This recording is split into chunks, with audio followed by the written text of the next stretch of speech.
time. I recognize myself for the purpose of making an opening statement. Good morning. At the DOGE subcommittee, we are continuing our war on waste. That means rooting out spending that is unnecessary, wasteful, and frankly, un-American. Today, we are looking at the more than $500 million federal taxpayers spend annually to fund public radio and television. A big chunk of this subsidy flows to National Public Radio and Public Broadcasting Service. NPR and PBS are the big DC-based entities that create and distribute much of the news and educational content heard and seen on public radio and TV stations across the country. When Congress adopted the Public Broadcasting Act of 1967, it did so because it thought at the time that federal dollars were needed to provide objective news and education content to the entire nation, including rural residents who lived off the grid. Fast forward a few decades, and a lot has changed. The invention of the internet, for instance, and social media. It's made news and information widely available to those living in remote areas. Americans are increasingly consuming digital media and podcasts. The audience of public radio and television is declining. And I know this because I represent a rural district where farmers listen to podcasts and internet-based news while they drive their tractors. At the same time, NPR and PBS have increasingly become radical left-wing echo chambers for a narrow audience of mostly wealthy, white, urban liberals and progressives who generally look down on and judge rural America. PBS News is not just left-leaning, but it is actively uses taxpayer funds to push some of the most radical left positions, like featuring a drag queen on the show Let's Learn, a show targeted toward young children ages 3 to 8 years old. I want you to know I grew up watching children's programming on PBS. And as a mother who raised 3 children, I felt confident that I could leave the room while my own children were watching children's programming on PBS. But I can tell you right now, Ms. Kruger, specifically, as a mother, if I had walked in my living room or one of my children's bedrooms and seen this child predator and this monster targeting my children, I would become unglued. And that is how most parents feel all over this country. This is not the only example of them sexualizing and grooming children. They've been doing it for over the last decade.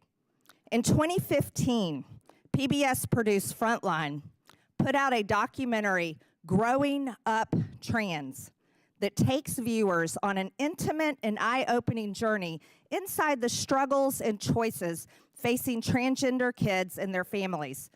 This means that PBS is one of the founders of the trans child abuse industry, all while taking taxpayer money. Brainwashing and transing children is an issue so hated by parents across the country that it was a driving force in the landslide Republican and Trump victory in the 2024 election cycle and presidential race. The news that these entities produced is either resented or increasingly tuned out and turned off by most of the hardworking Americans who are forced to pay for it. They no longer view NPR and PBS as trusted news sources. As a matter of fact, with these people, they're a threat. In fact, when Elon Musk put his hand over his heart and extended it and told the American people his heart goes out to them, PBS News posted the clip, called it a fascist Nazi salute, and described how it was similar to the same Heil used by Nazis at their victory rallies. Not once did PBS or NPR report on the numerous accounts of Democrats making the same gesture?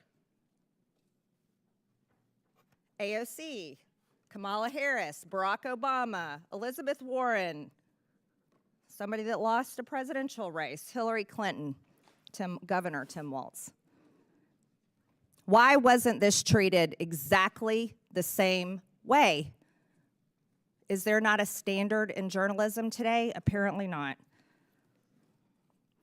Here's How We Lost America's Trust was in fact the title of a powerful essay written last year by Yuri Berliner, a veteran NPR editor. In his essay, Berliner described how NPR's downward spiral accelerated greatly during the first Trump administration.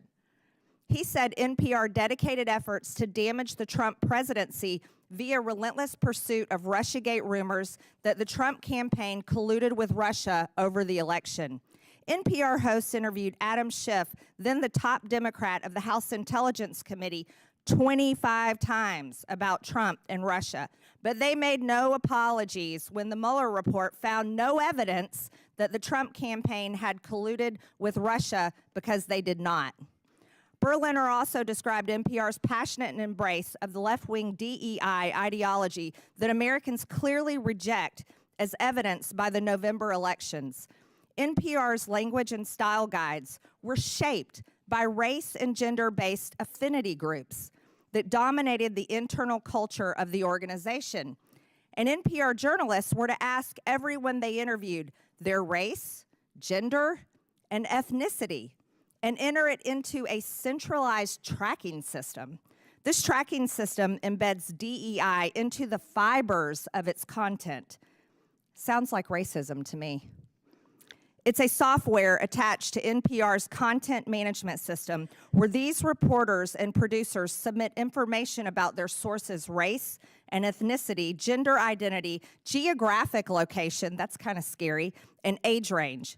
The tool allows NPR to track the demographics of their sources in real time to allow for source diversity. The irony of these supposed diverse sources is that NPR has no real interest in diversity, like having diverse viewpoints.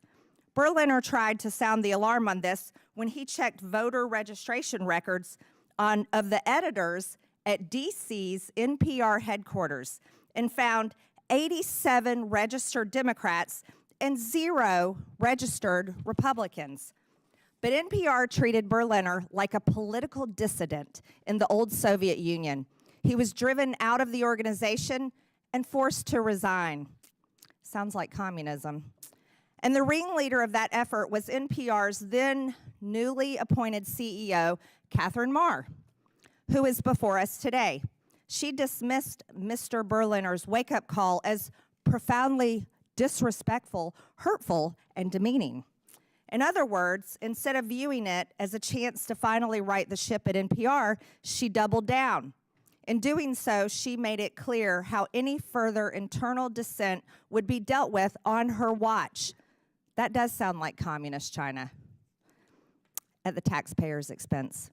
And no one should be surprised. NPR installed her in the top job after Ms. Maher was firmly on record with a litany of public comments and social media posts displaying her ultra-progressive views, her scorn for free speech, and her fondness for censorship. So now it's up to Congress to determine if Americans are going to continue to provide her and the organization that put her in charge willingly, after they knew these things, with taxpayer funds to continue to pursue their progressive, or rather communist, agenda. For far too long, federal taxpayers have been forced to fund biased news. This needs to come to an end, and it needs to come to an end now. So I am glad Ms. Maher and Ms. Kerger accepted our invitation to show up today and be held accountable to the taxpayers. I look forward to them answering our questions in full public view and explaining to the American people why they think they deserve Americans' hard-earned taxpayer money. I request unanimous consent that Representative Jim Jordan from Ohio, Representative Ro Khanna from California, Representative Emily Randall from Washington be waived on to today's hearing for the purpose of asking questions. Without objection, so ordered. And with that, I yield to Ranking Member Lynch for his opening statement. Thank you, Madam Chair. I want to thank the witnesses for your willingness to come forward and offer your advice and testimony to this committee. Madam Chair, for over 2 decades of service on this Oversight Committee, I've worked with members on both sides of the aisle to investigate issues of critical importance to the safety and security of the American people, including the conduct of wars in Iraq and Afghanistan, terrorist attacks against the U.S. compound classified annex in Benghazi, and several major intelligence and security breaches under Democratic and Republican administrations.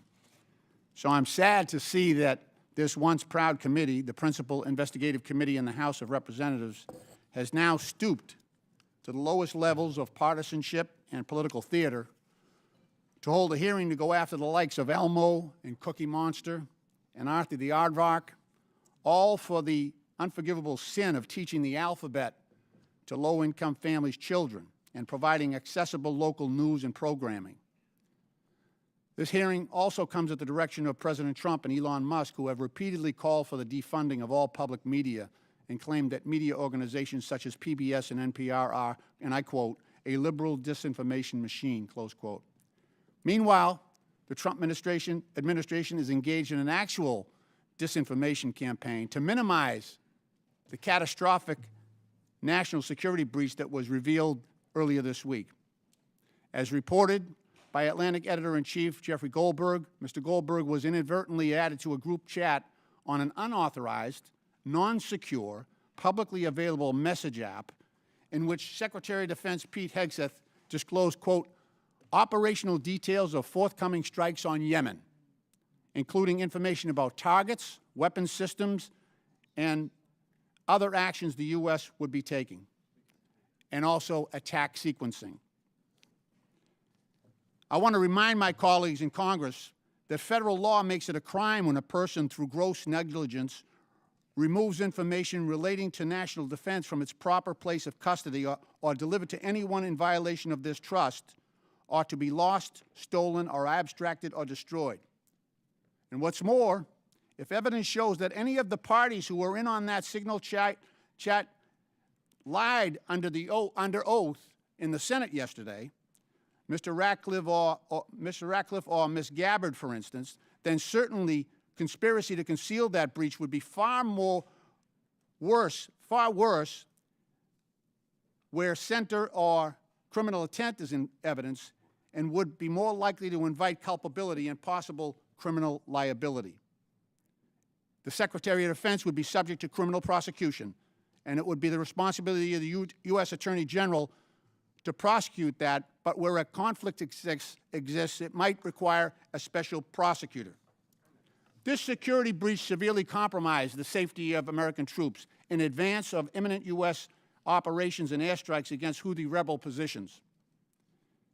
It is well documented that the Houthi arsenal includes anti-aircraft capability, ballistic missiles, cruise missiles, rockets, and unmanned aerial attack drones. Mr. Goldberg, who was unwittingly elevated to the clearance level afforded to members of the Joint Chiefs of Staff, was also joined in the exposed group chat by Vice President J.D. Vance, Secretary of State Marco Rubio, and National Security Advisor Mike Waltz, and other senior members of President Trump's national security team. This committee should be questioning every single one of them as to why they were using an unapproved, unsecure messaging app to conduct sensitive classified discussions about military operations in which our sons and daughters in uniform are being sent into battle. One of the participants was actually sitting in Russia using an unsecure app. And every member of this committee knows what that means. We've all been advised about which apps are secure and insecure and when it is appropriate to engage in non-critical discussions. As former chairman of our subcommittee on national security, I recall a time when just the potential for a security breach that could expose American troops and intelligence personnel to unnecessary danger would immediately trigger hearings and bring this committee to a lather on both sides. But you can bet we won't be touching this issue. Because today the controlling House majority is afraid to do its job. It is afraid to hold Trump and Trump's administration accountable. They would rather post up against Big Bird than deal with that issue. In reference to public media, Elon Musk recently asked, should your tax dollars really be paying for an organization run by people who think the truth is a distraction? Well, I would say about the same about the current administration and its proliferation of disinformation, from claims that Ukraine started its own invasion, to Secretary Hegzet's assertion that no one was texting war plans. You can read the text today because yesterday in the hearing they said it wasn't classified information. So you can actually go on the New York Times website and read the text that was discussed in advance of our military operations in Yemen. Madam Chair, if shame was still a thing, this hearing would be shameful. And I yield back the balance of my time.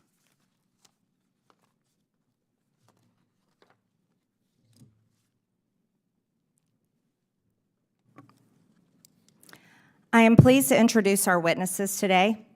Paula Kerger is the President and Chief Executive Officer of the Public Broadcasting Service, also known as PBS. Catherine Marr is the President and Chief Executive Officer of National Public Radio, also known as NPR.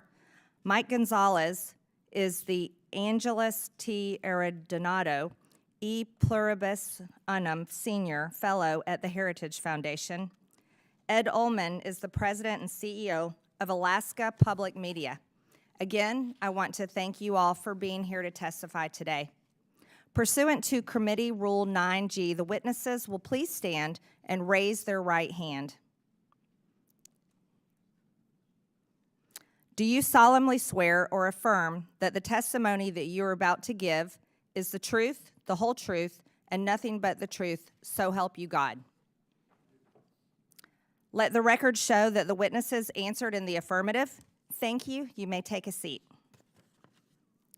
We appreciate you being here today and look forward to your testimony. Let me remind the witnesses that we have read your written statement and it will appear in full in the hearing record. Please limit your oral statement to 5 minutes. As a reminder, please press the button on the microphone in front of you so that it is on and the members can hear you. When you begin to speak, the light in front of you will turn green. After 4 minutes, the light will turn yellow. When the red light comes on, your 5 minutes have expired, and we would ask that you please do your best to wrap up. I now recognize Catherine Marr for her opening statement. Chairwoman Green, Ranking Member Lynch, and distinguished members of the subcommittee.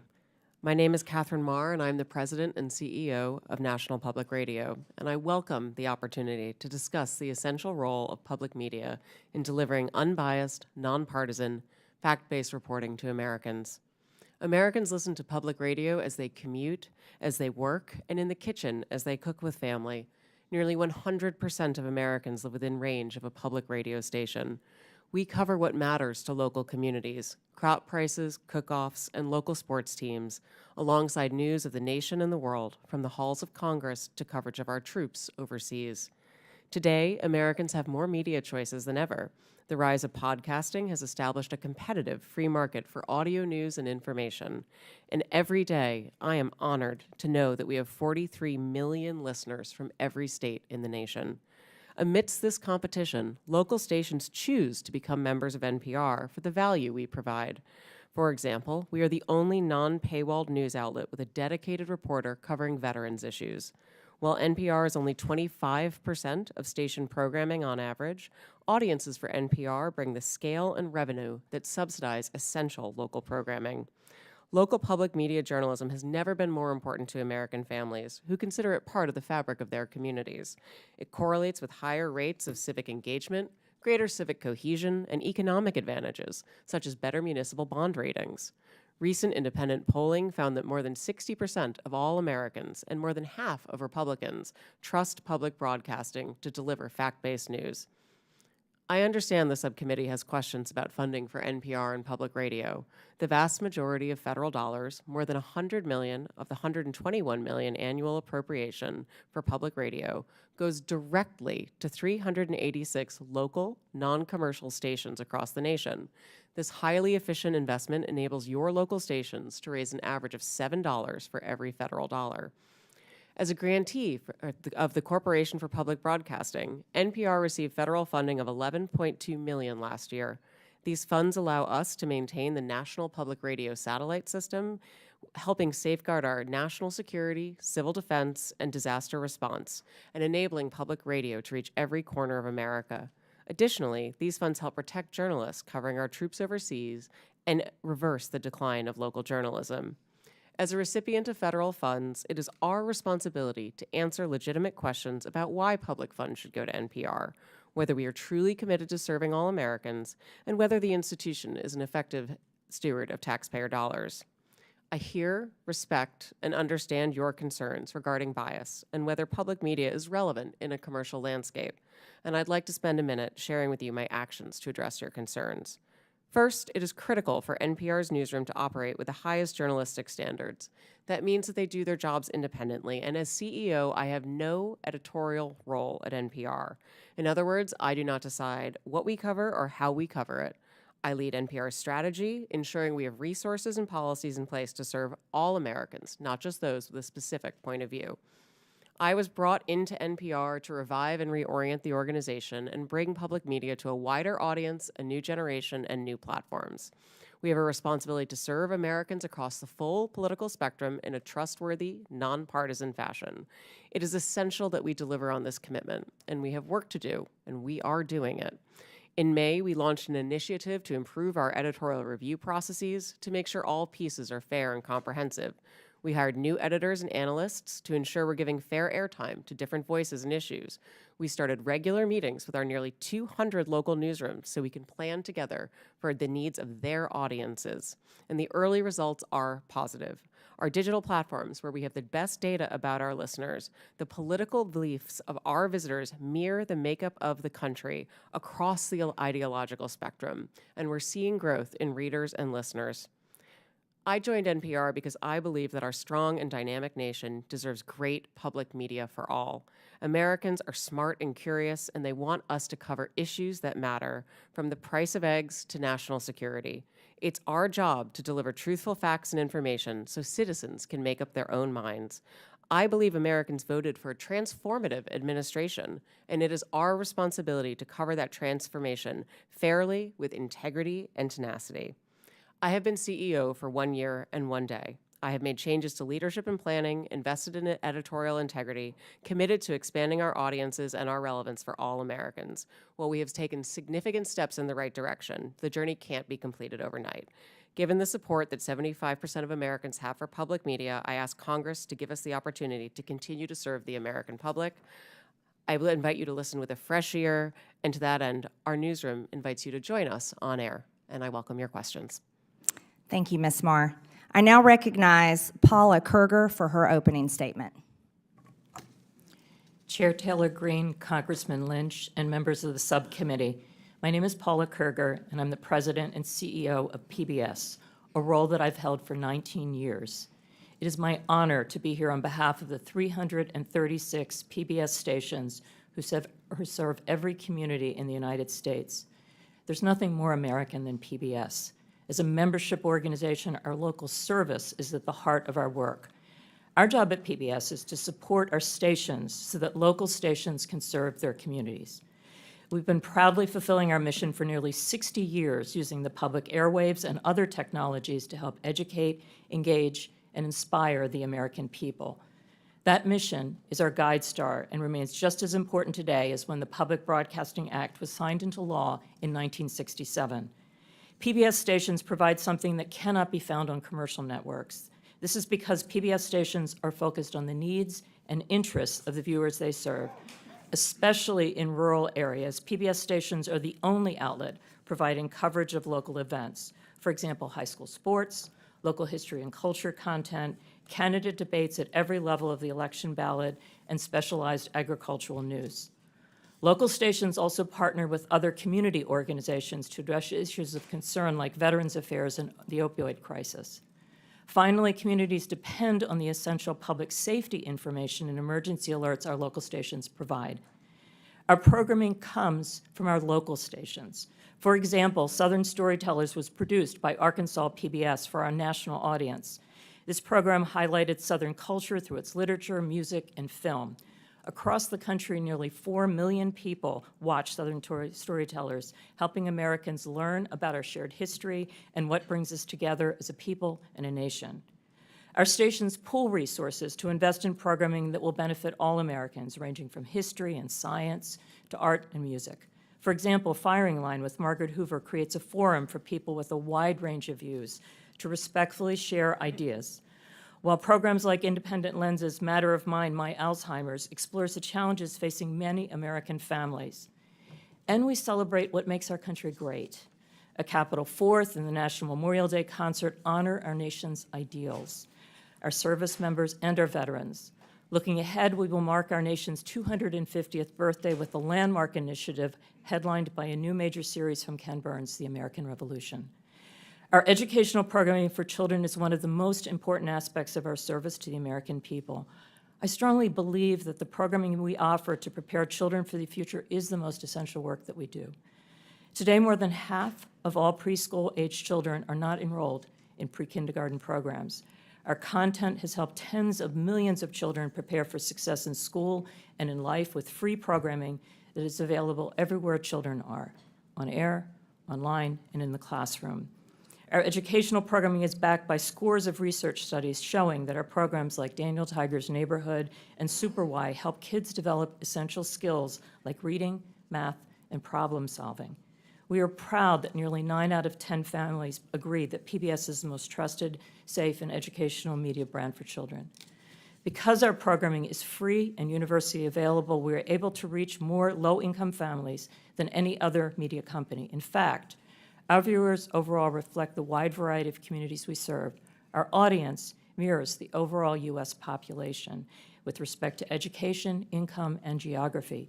Each month, over 160 million television and online viewers explore the world through our trusted content, and more than 3/4 of Americans feel that PBS stations provide excellent value to their communities. For over 2 decades, the American public has consistently ranked public television as one of the best investments the government makes. More than 70% of the CPB funds from Congress go directly to our stations, and for every dollar of that vital seed money, local stations raise 7 to support their work. This is one of the best, most successful examples of a public-private partnership.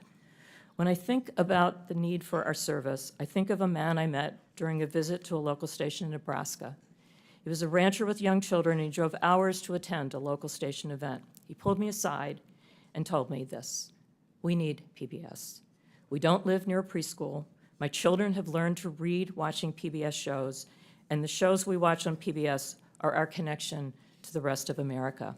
That is why PBS and the 336 local stations in your communities do what we do. PBS programming and the services that local stations provide bring Americans together. It is valued, needed, and trusted by the American people. I appreciate the opportunity to be here today, and I look forward to your questions. Thank you, Ms. Kruger. I now recognize Mike Gonzalez for his opening statement. Thank you, Chairwoman Taylor Greene, Ranking Member Lynch, for allowing me to appear before you today. My name is Mike Gonzalez. I'm a senior fellow at the Heritage Foundation. The views expressed are my own and should not be construed as representing any official position of the Heritage Foundation. Before joining Heritage 16 years ago, I was a journalist for many years. I worked in Latin America, Asia, and Europe, traveled with the Mujahideen in Afghanistan, was arrested in Panama, witnessed China's takeover of Hong Kong, and covered the stock market for the Wall Street Journal. I have even covered high school sports. I know that journalists can keep their prejudices in check. That is, if they want to. This ability to give all sides a hearing becomes an even more serious obligation when taxpayers are coerced to pay for you. Yet NPR, PBS, and the other state broadcasters refuse to abide by the simple code of decency. For decades, they've asked for more money while telling conservatives to get lost. But the nation today is in a very different place, with $36 trillion in debt, and more importantly, we're seeing not just a shift in our cultural vibe, but a shift in societal paradigms. Through their egregious bias, NPR and PBS have violated the public trust. Public media needs to be defunded, and the CPB needs to be dissolved. It's a matter of simple fairness. Multiple arguments can be made. I will list just a few. We're deeply in debt. Number two, the arrangement is unfair to private sector media competitors. Number three, public broadcasting was created with the promise that it would be educational. But now that thousands of competitors have come online, public media has become, as George Will says, like the human appendix, vestigial and purposeless. The funding is a regressive tax, an obnoxious wealth transfer from working families to the affluent. But the ultimate factor is the broadcaster's unforgivable political bias. What we have today is a circular, undemocratic relationship. Democrats unanimously vote for more and more money for public media, and in exchange, public media heavily tips the scale in their favor. It is a nice arrangement for them, but it must end. NPR's and PBS's full-hearted embrace of progressive views and constant denigration of conservative ones is quantifiable. Thank you. I referred you to my written testimony. Besides my own examples, I cite the research of Tim Graham, as well as NPR veteran Yuri Berliner, who says, quote, an open-minded spirit no longer exists within NPR. Rather than pause and reflect, NPR instead chose to circle the wagons and assassinate Berliner's character. This is part of a pattern. In 2010, NPR fired Juan Williams and vilified him as a psycho after he dared to flout the network's progressive orthodoxy. The people running NPR remain, in Mr. Williams' words, an insulated cadre of people who think they're right and who have a hard time with people who are different. They went completely off the rails when Donald Trump was elected in 2016. Coverage, quote, veered towards efforts to topple the Trump presidency, Berliner said. NPR hitched its wagon to the false claim that Russia had colluded with the Trump campaign. It also refused to cover the Hunter Biden lab story. After the 2020 riots, NPR firmly sided with those who affirmed, without a shred of evidence, that America is an oppressive society gripped by systemic racism. NPR and PBS even justified looting. Rather than use journalism as a truth-seeking tool, NPR and PBS distorted journalism to further a political agenda. Yamich Alcindor, the liberal activist that PBS hired to cover the White House, routinely used the platform to make unsubstantiated allegations against President Trump. President Biden, she presented as, quote, a moral, undecent man, unquote. Or consider Catherine Marr's appointment as NPR CEO. Her long record of comments leave zero doubt that she's not only a committed progressive, but someone whose disdain for free expression disqualifies her from being anywhere close to the levers of power at a media institution. And what does she think of President Trump? He's, quote, a deranged, racist sociopath. Ms. Marr is an American. She's entitled to her views. The question is whether NPR is entitled to appoint her as CEO and then ask conservatives to just pony up. Public media's main argument now is that it is essential for weather emergencies in hard-to-reach places and that without public money, local news will cease to exist. But over 98% of Americans today have a mobile phone. Even Alaska, one of our most isolated states, has high levels of internet penetration. As for the claim that the taxpayer is the last available business model for local news, NPR and PBS are asking us to believe something laughable, that the government can fund a media structure that actually keeps the government in check. I urge you not to try to mend public broadcasting. End it. Thank you very much for your attention, and I look forward to your questions. Thank you, Mr. Gonzalez. I now recognize Ed Ullman for his opening statement. Madam Chair, Ranking Member, and distinguished members of the subcommittee, it is an honor to be here today.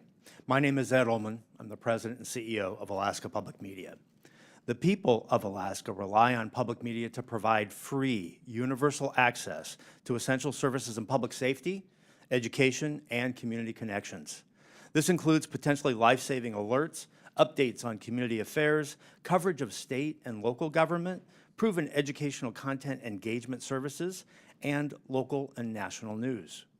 In many parts of Alaska and communities throughout the country, public media is often the only locally operated, locally controlled broadcasting service. We are more than nice to have. We are essential, especially in remote and rural places where commercial broadcasting cannot succeed.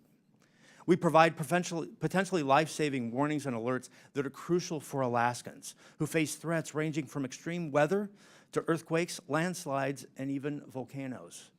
Nationwide, our public television interconnection system supports the PBS Warning Alert Response Network, a critical pathway for the distribution of wireless energy emergency alerts to cell phones. Public television pioneered datacasting technology to enable public safety officials to communicate with each other without the need for broadband or cell service.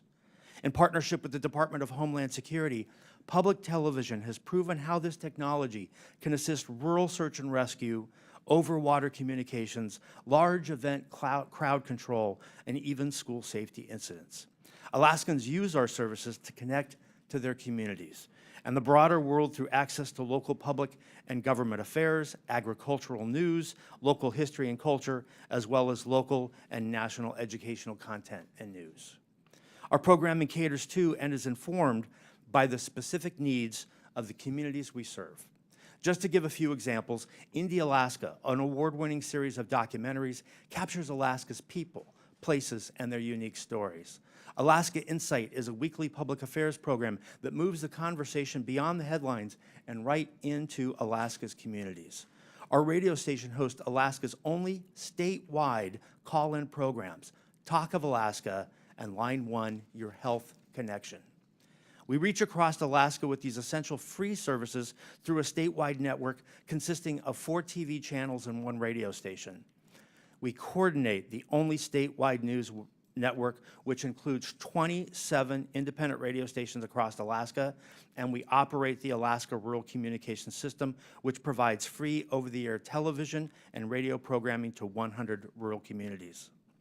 Alaska Public Media is one of more than 360 locally controlled and operated public television stations and over 1,000 public radio stations throughout the country that provide critical services to address the broad range of interests and views of our local communities. These stations collectively reach nearly 99% of the American public, regardless of zip code or income level. This nationwide service would not be possible without federal support. Today, over 70% of the federal funds for the Corporation for Public Broadcasting go directly to stations just like ours.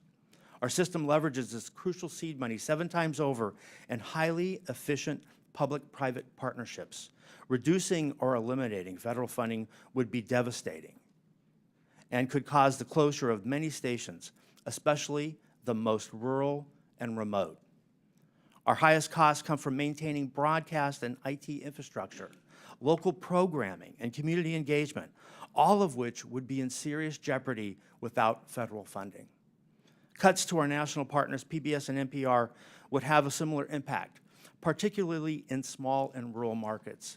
The broad range of news and educational programming that we receive from these organizations is popular with Alaskans. Without this national content, we would receive less local support, endangering the local services we provide. This national local model efficiently leverages economies of scale and allows us to provide the unique mix of local programming and national content that Alaskans want. Congress's support for the mission of public broadcasting to provide every American access to free, non-commercial quality educational programming remains critical. It allows us to connect Alaskans with each other and with our neighbors in the lower 48, and to connect the nation with us. I urge Congress to maintain federal funding for public broadcasting to ensure that local stations around the country can continue to provide essential services to their local areas. I welcome your questions. Thank you, Mr. Ullman. I now recognize myself for 5 minutes of questions. Ms. Marr, your public statements and social media posts reflect left-wing ideology and blatant opposition to free speech. After all, you were the head of Wikipedia for many years, which is a platform that doesn't tell the truth. Let's walk through some of your statements so the public can understand your personal views. You said your fellow Americans just elected Donald Trump as president again this past November. You called him a deranged racist and sociopath. You posted on X that America is addicted to white supremacy. It's appalling. You've publicly chastised using the phrase boy and girl, which you said erases the language for non-binary people. There's only 2 genders, by the way. Ms. Marr, the federal funding that your outlet receives comes from all American taxpayer dollars, not just from your viewers who support such statements as these. Let me inform you, and that your federal funding is also paid for by the other half of the country, the 77 million Americans who voted for President Trump, someone you called a deranged, racist sociopath. Ms. Marr, many find your pro-censorship and anti-free speech views more concerning than your politics. The only speech you like seems to be speech that you agree with. In 2021, you called the First Amendment the #1 challenge in American journalism because it makes it hard to crack down on bad information. You said in a TED Talk that our reverence for the truth might be a distraction. You've also expressed support for deplatforming individuals you view as fascist. Who do you think should be charged with cracking down on so-called bad information? Is it NPR? Is it the government? Is it you, Ms. Marr? Congresswoman, Madam Chair, thank you so much for the opportunity to address this. I know. Do you is it up to you and NPR to crack down on bad information or decide the truth? Answer the question, yes or no, Ms. Marr. Absolutely not. I'm a very strong believer in free speech, and I believe that more speech. Your public statements say otherwise.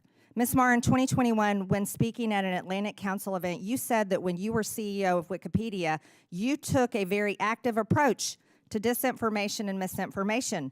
During the COVID pandemic and the 2020 election, you said you censored information through conversations with government. Which governments were those, Ms. Marr?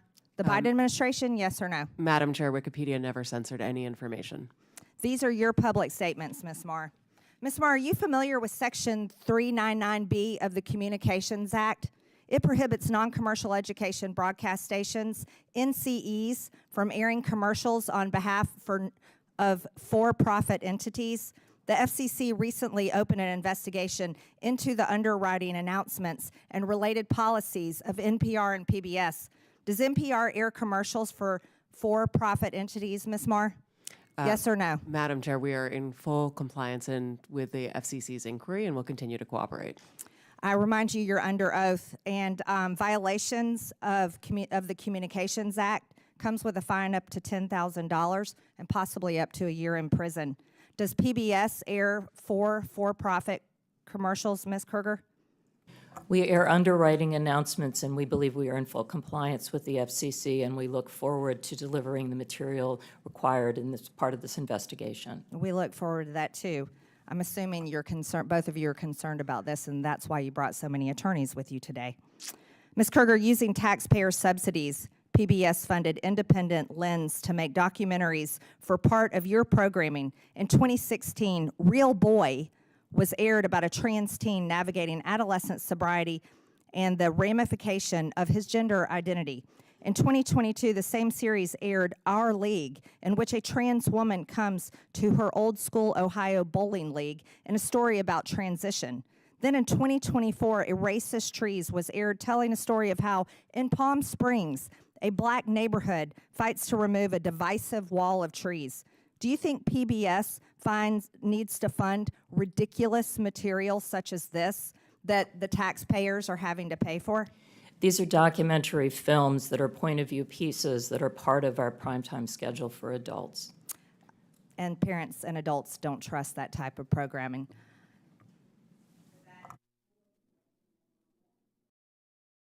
Thank you, Madam Chair. I ask a unanimous consent to enter into the record this letter from 72 public radio stations serving rural communities across the country, where they emphasize how important federal funding is to the ability to provide vital public safety information Without objection, so ordered. Okay. I also have a similar letter from Georgia, from the Georgia PBS NPR station, also asking for consideration for federal funding.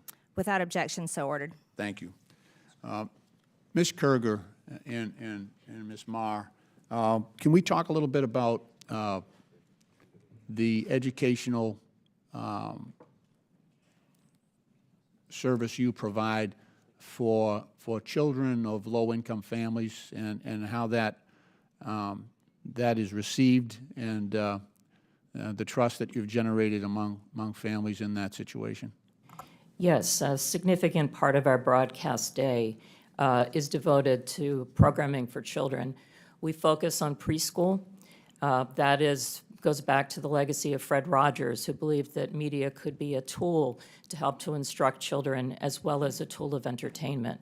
Our programming is focused on core skills that kids need to develop before they enter school in math and in learning numbers and in learning letters, so that kids that don't have the opportunity to be in a formal pre-K program have a chance to walk into school for the first time on equal footing with kids that have more opportunity.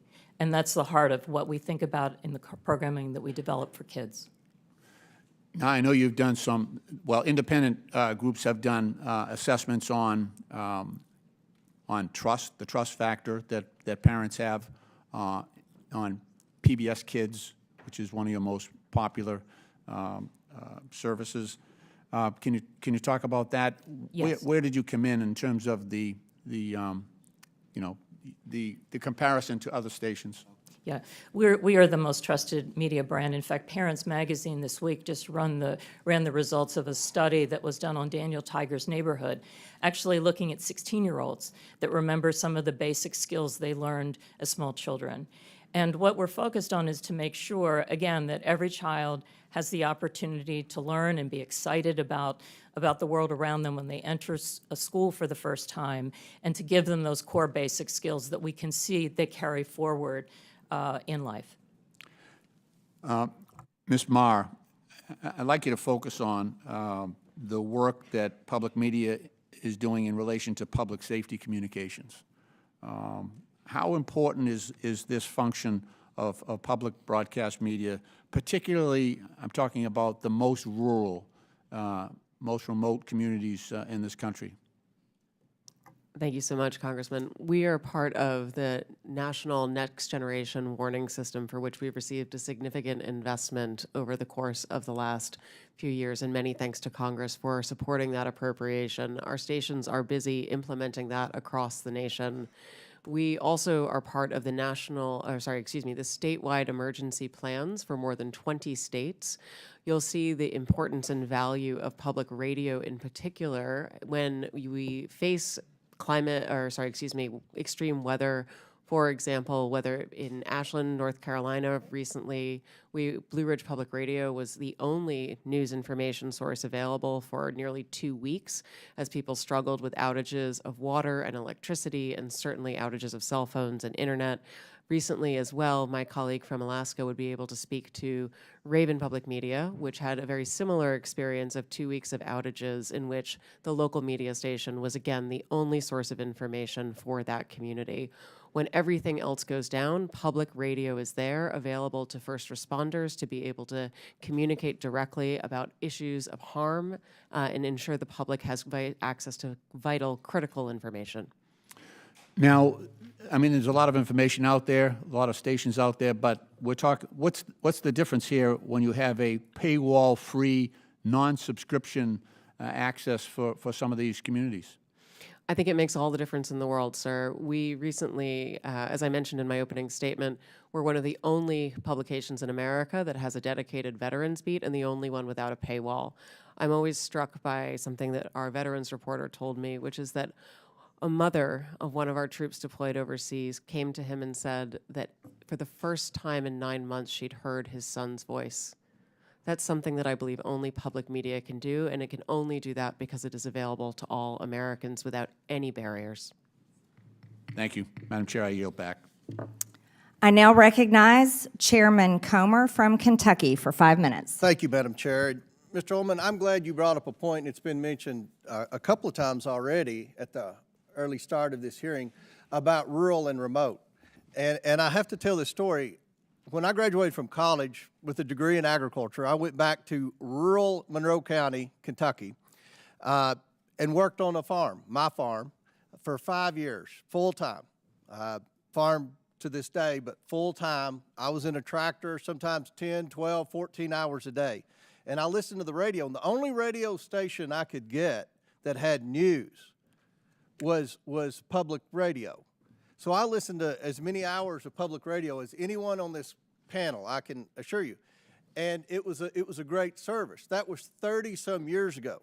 Today, in that same remote area, I mean, you've got Sirius XM, you've got podcasts, there's internet access now, there's a whole menu of media options now. So, but over time, and I still occasionally listen to NPR because I just want to hear what they have to say, and I don't even recognize the station anymore. It's not news.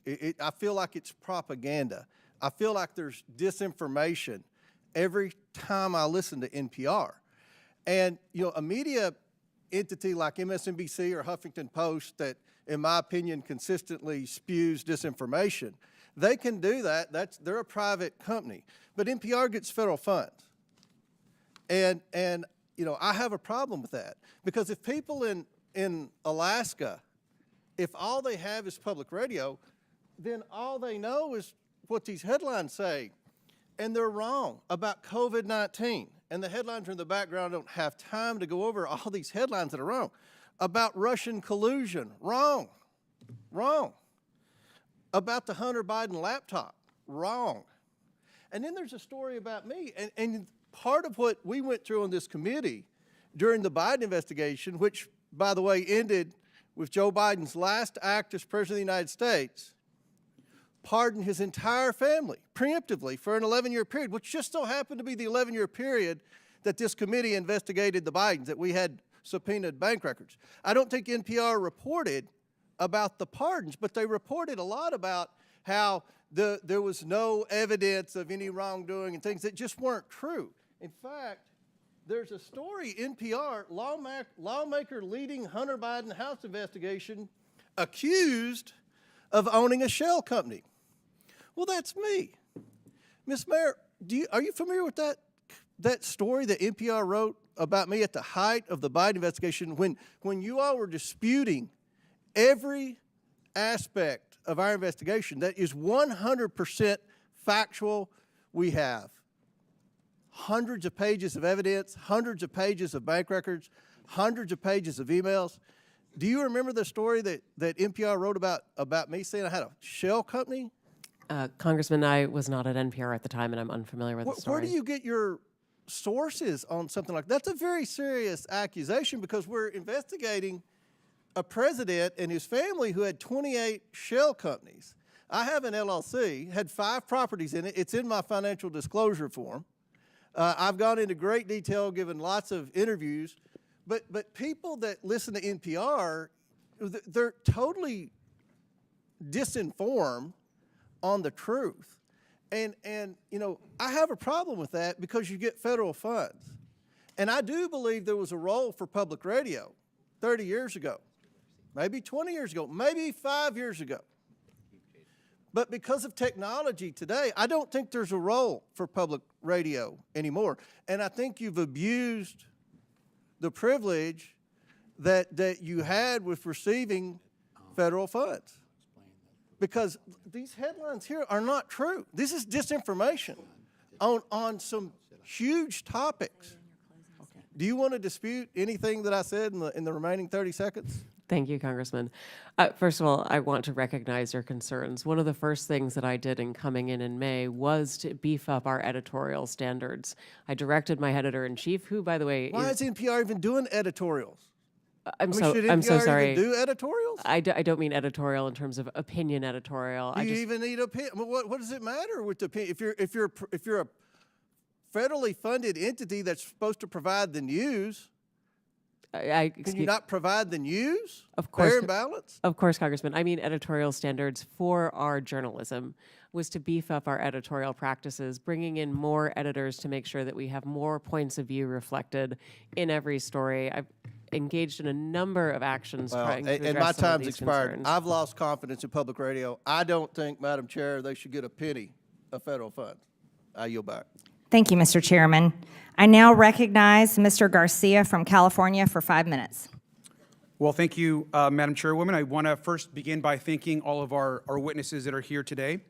I know that there's a lot we should be discussing right now at this hearing. We've, of course, had some pretty shocking security breaches that we're just learning about through a lot of our national security officials. We know that Pete Hegseth should be removed from office or should resign. We have Donald Trump, who, of course, is crashing the stock market.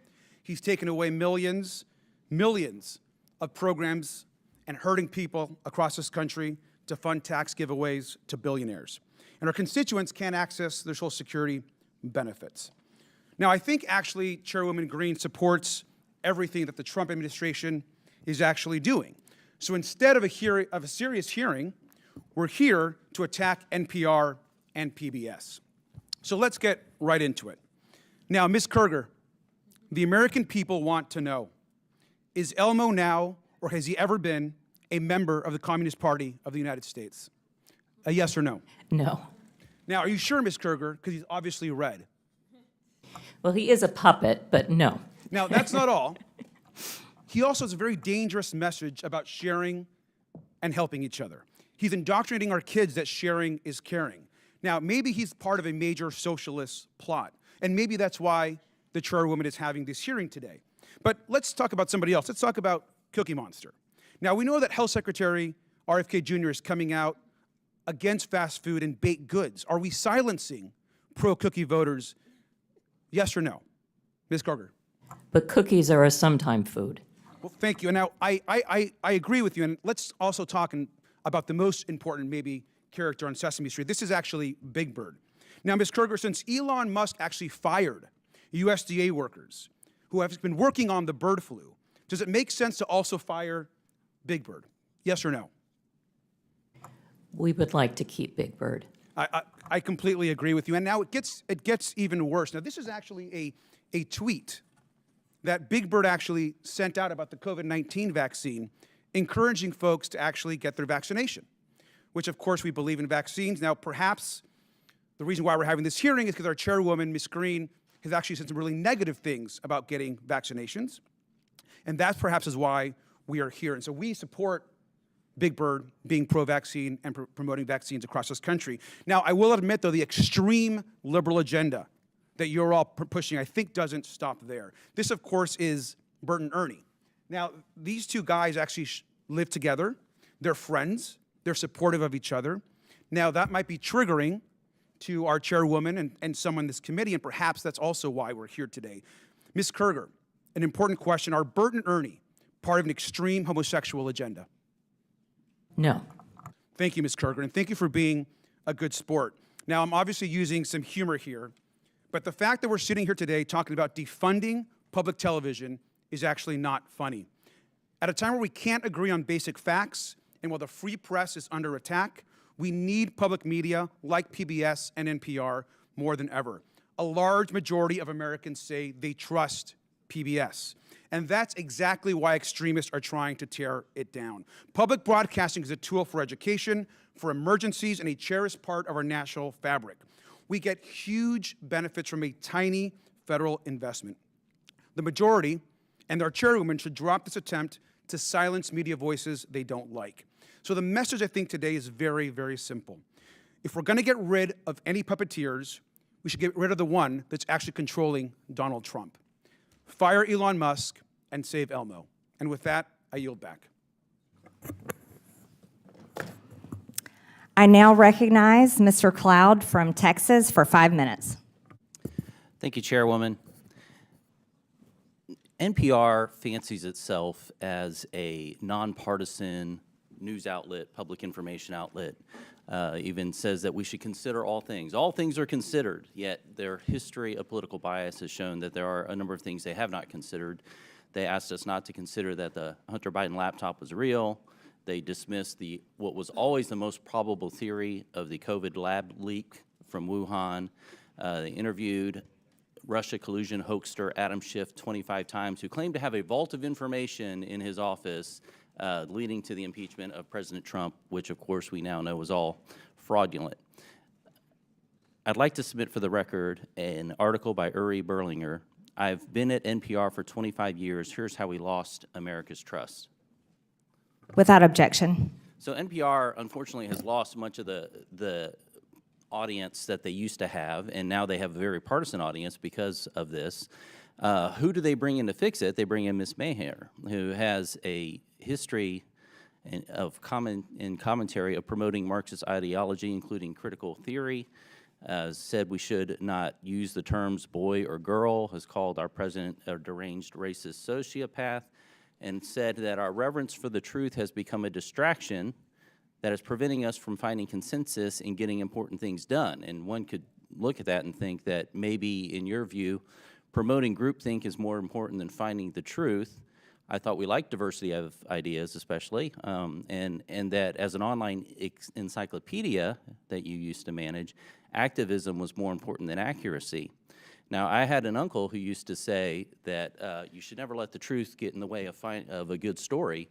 And while that was humorous when we were talking about weekend fishing expeditions, when we're talking about news and information and encyclopedias and things that are of national importance, I find that very troubling. Now you are here managing NPR, which is in part federally funded. Can we expect that you will bring the same lack of reverence for truth to your management of NPR? Thank you, Congressman. First of all, I do want to say that NPR acknowledges that we were mistaken in failing to cover the Hunter Biden laptop story more aggressively and sooner. Our current editorial leadership. In Wuhan? We recognize that we were reporting at the time, but we acknowledge that the new CIA evidence is worthy of coverage and have covered it. What have you done to clean up the bias before? You mentioned I wasn't there for that. What are you doing to clean up and make sure that we have Absolutely. Thank you, unbiased? Congressman. As I mentioned, I came in May. Mr. Berliner published his story 2 weeks into my tenure regarding stories that had happened prior. I wish that I had had the opportunity to speak with Mr. Berliner. I would have loved to have had him engage and come back to us with some suggestions as to what we could do editorially in order to address what he perceived as bias. Now you've had a long history, including the thing that I mentioned about lack of reverence for truth. And how reverence for truth, you've even talked about the First Amendment kind of getting in the way of what you wanted to get done. And then you're wanting us to believe that NPR is now taking this non-biased approach. I mean, where was the come to Jesus moment for you, I guess, that has turned you around and that we can trust the American taxpayer dollars with your leadership of NPR? I so appreciate the opportunity to perhaps clarify some things. My talk about truth was really referencing the way that people use truth to refer to belief as opposed to facts. And my encouragement was that we focus on facts. With regards to the First Amendment. That's not what your comment said. Your comment said that truth was getting in the way of getting things done and that you were prioritizing what you wanted to get done over truth. And that's really unfortunate. I want to go to a different context because you're allowed to have your political opinion. Any news organization should be going after the truth. That's what we want and expect out of news organizations. But certainly a media platform can have whatever opinion it wants in a free society. The question before us today as a committee is whether or not the taxpayer should be forced to pay for this kind of thing.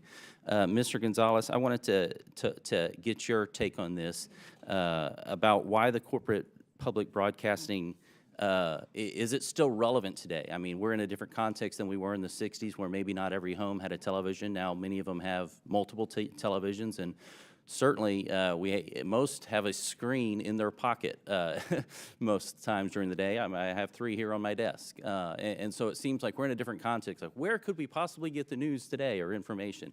Could you speak to the importance or lack thereof of the Corporation of Public Broadcasting in the context of where we are today in society? Yeah, right. When it came on after the passage of the 67 Public Broadcasting Act in the early 70s, there were only 3 networks. We had Cronkite, Reasoner, and the other guy. And PBS added by a third the number of networks that we had. That's not the case today. And as far as education, which has been diminished, and by the way, I believe that Sesame Street was sold to HBO 10 years ago. But as far as the educational value, we have an unending stream of educational content online. I could reel off a number of websites and that people can access, YouTube channels, where kids of all income levels can access educational content. So, but basically, as I said in my testimony, it goes back to the basic unfairness that conservatives for 50 years have been saying, but you're completely biased. And they have the audacity to say, oh, no, we're not. And you have to just pay us. And it's just, that is the basic. The gentleman's time has expired. Thank you, Mr. Gonzalez. I ask Chair? Oh, sorry. I ask unanimous consent to enter into the record an article published today by Yuri Berliner about NPR, basically saying that the bias has not changed. Madam Chair, I also have a unanimous consent request from the members who are at Mr. Grijalva's funeral mass this morning, asking to submit into the record this letter of support for federal funding from WKMS, Without objection, so ordered. which is Kentucky Radio, which is where Mr. Comer wrote his Without objection, so ordered. tractor. Thank you. I now recognize the gentleman, Mr. Kassar from Texas, for 5 minutes. Good morning. Mr. Gonzalez, you wrote the proposal to defund NPR, PBS, and public broadcasting for Project 2025. Can you answer a few questions for me? How many millions of dollars a month do taxpayers spend for Daniel Tiger to play golf? I have no idea who. The answer is none. Okay. To your knowledge, has Miss Piggy ever been caught trying to funnel billions of dollars in government contracts to herself and to her companies? That's a silly question. Well, the answer is no. How about Arthur the Aardvark? Has he ever fired independent government watchdogs who are investigating his companies? The answer is no. Madam Chair, I'm told we're here to talk about government efficiency, but Daniel Tiger has not blown $10 million of taxpayer money to play golf with his friends, but Donald Trump has, just at the beginning of his administration. Miss Piggy hasn't been caught funneling billions of dollars in government contracts to herself, but Elon Musk has. And Arthur has not fired independent government watchdogs investigating him and his companies, but Elon Musk has fired at least 5. So once again, my Republican colleagues are dragging in a scapegoat, this time PBS and NPR, to try to distract from the fact that Trump and Musk are robbing working people. It's Sesame Street that's making things expensive. It's Mr. Rogers that's blowing taxpayer money. It's listeners like you. It's absurd. The total funding for public broadcasting is just 1/6 the amount that Elon Musk's companies make off of the government every single year. But you will not see Elon Musk being grilled by this committee. I've seen a lot, but pointing the finger at Elmo to cover for Elon Musk might be a new low for Miss Marjorie Taylor Greene's committee. I don't think Americans are buying it. Here's what I think we should be having a hearing about. After Trump and Musk took over the government, reporters noticed that the State Department was trying to funnel 400 million taxpayer dollars to Tesla. The State Department said it's an old contract, no news here, but because of a brave whistleblower and an NPR reporter, they exposed the corruption and the lies. Madam Chairwoman, if we want to look into waste, fraud, and abuse, why not look into that? Elon Musk, who's running cabinet meetings, who's running the White House, was trying to funnel money to himself. So let's stop investigating Cookie Monster and start investigating how the Trump administration lied about this and was trying to funnel money to their biggest political supporter. Maybe you're trying to defund NPR because they expose this kind of corruption. And if Republicans were serious about investigating waste, fraud, and abuse, my colleagues would admit that Big Bird is not the problem. Big tech is, big pharma is, big insurance companies are. Elon Musk's companies make billions, $3 billion a year off of government contracts. That's 6 times the money that goes to all of public broadcasting. Private insurers in Medicare Advantage overcharged taxpayers $83 billion just last year.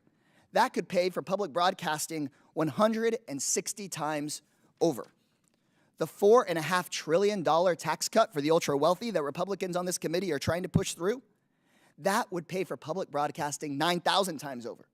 There is money to pay not just for PBS and NPR, but health care for every American, tuition-free trade school and community college for every American, to end homelessness on the streets of our cities. But my Republican colleagues don't want to talk about the corporate waste, fraud, and abuse because those corporations fund the Republicans' campaigns. So instead, they want to shut down educational programming for kids and their families, and they want to shut down local radio stations. To borrow a phrase from Sesame Street, the letter of the day is C, and it stands for corruption. Look, in my home city of Austin, Texas, we have Austin City Limits, which decade after decade after decade has chronicled American music. And if they had a bad season and it was private TV, they just would have shut it down. And we wouldn't have had decade after decade after decade of Austin City Limits. That's the amazing thing about public broadcasting. I have a lot of public housing residents in the San Antonio side of my district, and when I talk to them and they hear about what's going on in Washington, D.C., they talk about Texas Public Radio. And I just heard my colleagues talking about educational programming for kids on YouTube. That stuff is loaded with ads. And also on other forms of private television, they're selling you and your kids stuff, making people feel bad. They're trying to make a profit off of you. That's why I got sat in front of Mr. Rogers, because you got to learn something and they weren't just trying to sell you junk. It's better for our kids, it's better for our families, and we should actually be supporting public broadcasting instead of this stuff. Madam Chair, leave Elmo alone. Bring Elon in for questioning instead. I now recognize Mr. Timmons from South Carolina for 5 minutes. Thank you, Madam Chair. I want to thank the witnesses for being here today. I'm going to begin by saying this. We don't want to shut down NPR or PBS, but we have $36 trillion in debt, and we have run a $1.8 trillion annual deficit, and we are scouring all government spending, not just Democrat priorities, but Republican priorities too. We're going to be going through the defense budget. We're going to be making sure that we are spending our taxpayer dollars wisely because we have an existential threat. We have an existential threat. We cannot continue down this path financially. So we do not want to shut you down, but we cannot continue down this path.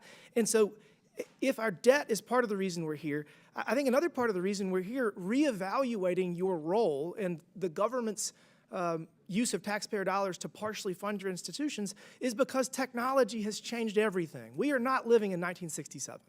And the internet has changed our society. We have such increased social interconnectedness, and there are various options for people to get news and to get disinformation or information, whatever you want to get. So those are the two kind of reasons I want to start with, and that's probably half the problem we're here for. The other half is your perceived bias and your content moderation and the manner in which you are violating journalistic integrity. And I'll say this, NPR, you have been far worse at this. Ms. Kerger, you have done a much better job at this, but we still have some issues we're going to talk about. Ms. Marr, do you think that the public statements you have made on social media create a challenge in your leadership for what should be an unbiased public information system? Do you think that your past comments, I'll give you a better question, did they come up in your job interview? Like, do you see a problem? Congressman, thank you for the question. No, they never came up in my job interview. You're a rabid progressive. And do you not think it's a problem that your political leanings make it seem to the American people that you're not biased and that you're not doing your job? Because you agree that your job is to have journalistic integrity, right?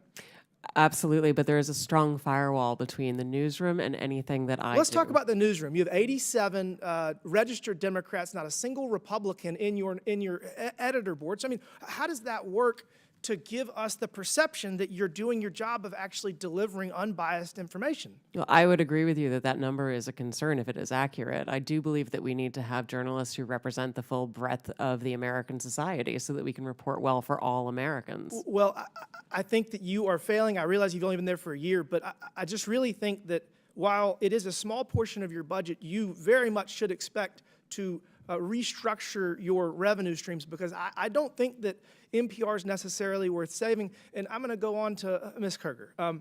I will say this. You have been very professional, and you have been there for decades, and I think that you've done a fairly good job over your tenure. But I want to ask you a very simple question. In retrospect, do you think that it was inappropriate to put the drag queen on the kids show? Do you think that was a mistake? The drag queen was actually not on any of our kids' shows. The image that Chairman Taylor Greene showed was from a project that our New York City station did with the New York City Department of What Education. time of day did it air? It did not air. It was a digital project they did for the Department of Education. Do you think it only that appeared on our human should website have anything to do with PBS? Do you think that human? I mean, do you see? It was not a PBS. It was not for PBS. It was Okay, so you're saying mistakenly that we put just it got on our bad information? website by our. I'm sorry. I don't mean to talk over you. It was mistakenly put on our website by our New York City station. It was not intended for national Okay. distribution. It was immediately pulled down. It was never How broadcast. about, do you think that you should publish something that calls trees racist? Is that, in retrospect, should you have published that? I'm not sure what you're referring to. You had Congressman. a segment that it was called Racist Trees, and it was I mean, we've already referenced it a number of times. So, I mean, do you think trees can be racist? I guess that's a good one. I don't know what you're talking about. I've never heard of what you're referring to. All right, well, But I'd be happy to look into it. I guess, last, do you think that it's appropriate to expose children to issues of transitioning? Do you see a problem with that? Is that something you should avoid? That is not anything on any of our children's programs at all. Ms. Kerger, you have done a far better job here today, and we're going to continue to have this conversation. But again, we have $36 trillion in debt, and we're trying to figure out how to make sure that our kids and our grandkids have an opportunity at the American dream, because if we don't change course financially, they won't. Thank you. I yield back. Thank you. I now recognize the gentlewoman from Texas, Ms. Crockett, for 5 minutes. Thank you so much. It should not be surprising that the president is doing everything possible to make it more difficult for the media to hold him accountable and for the public to be informed about his reckless and illegal behavior. Yet here we are. The Republicans have actually organized this goofy hearing to try to convince the American people that PBS and NPR are, quote, domestic terrorists, or domestic threats, my apologies, not the incompetent, unqualified Secretary of Defense who's texting war plans to journalists. But it's y'all, PBS and NPR, the American people are supposed to be worried about. You can't make this up.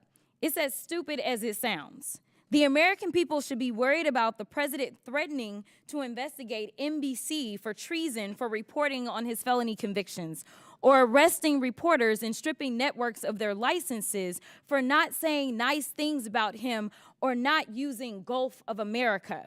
The Republicans' witness, Mr. Gonzalez, went so far as to suggest that because NPR and PBS reported on the murder of George Floyd, they, quote, represent a danger to our physical health as well as to civic health of our body politics. Ms. Mayor, do you think reporting on the murder of George Floyd and highlighting instances of systemic racism is a domestic threat to America? Thank you, Congresswoman. I believe it's our responsibility to report on all issues of interest to the American public. Thank you so much. Ms. Kerger, what about you? I agree. I think it's important for us to report on the important news of the day. So let's talk about the critical role of public media. During his first term, President Trump's own Department of Homeland Security highlighted the importance of public broadcasting's role in public safety. In 2018, his administration stated, quote, PBS and local public television stations play a crucial role in protecting communities by delivering essential information to individuals and first responders. These benefits are all made possible by public broadcasting stations' unique reach, reliability, and role across America, and are especially vital in rural and underserved areas. Madam Chairwoman, I would ask unanimous consent. I seek unanimous consent to enter into the record the 2018 Without report. objection, so ordered. And Madam Chair, I also seek unanimous consent to enter into the record the 2019 report titled Modernizing the Nation's Public Alert and Warning System from Trump's Without objection, so ordered. In the report, FEMA encouraged, quote, the use of public broadcast capabilities to expand alert, warning, and communication capabilities to fill gaps in rural and underserved areas. Mr. Ullman, what's a more significant domestic threat, reporting the murder of George Floyd or dismantling most of America's emergency communication systems? Can you please repeat the question for me, Congresswoman? Which one is more of a threat, reporting the murder of George Floyd or dismantling most of America's emergency communication systems? Dismantling the emergency systems. And isn't it true that in Barrow, Alaska, is the only, isn't it true that KBRW-AM in Barrow, Alaska is the only broadcast service available in an area of more than 90,000 square miles? That is correct. It's also the North Slope, where the majority of all the oil production that comes from Alaska takes place. Thank you so much. And isn't it true that without these stations' broadcast, Americans in rural communities would lack access to life-saving information and public safety alerts? That is correct. So in your opinion, would eliminating funding for stations in rural America like WNGH, Channel 18, and the Chairwoman's District hurt Americans? It would hurt Americans, yes. In fact, Georgia Public Broadcasting serves as the official distributor of evacuation route information during state-ordered evacuations, and the chairwoman is here advocating to strip their funding. Look, the DOGE agenda isn't about government efficiency. It's about breeding corruption at the expense of the safety of the American people, particularly Americans living in rural or remote parts of the country. They don't care about public safety, they don't care about emergency management, and they don't care about free speech, all of which are harming American people. In fact, I'm going to skip off real quick because they have tried to come for you, Ms. Mayor, and I just want to clarify, you did not work for NPR when those statements were made, did you? That is correct, Madam And to Chair. be clear, free speech is not about whatever it is that y'all want somebody to say. And the idea that you want to shut down everybody that is not Fox News is bullshit. We need to stop playing because that's what y'all are doing in here. You don't want to hear the opinions of anybody else. And the Constitution says Congress shall make no law respecting or establishing of religion or prohibiting the free exercise thereof or abridging the The freedom of gentlewoman's speech time has or expired. press. The gentlewoman's time has expired. Madam Chairwoman, can I put something into the record? Unanimous consent, please. Without objection, so ordered. Thank you. I'd like to put under this NPR article what Biden preemptive pardons for family members could mean for presidential powers. If I could submit to the record. Without objection, so ordered.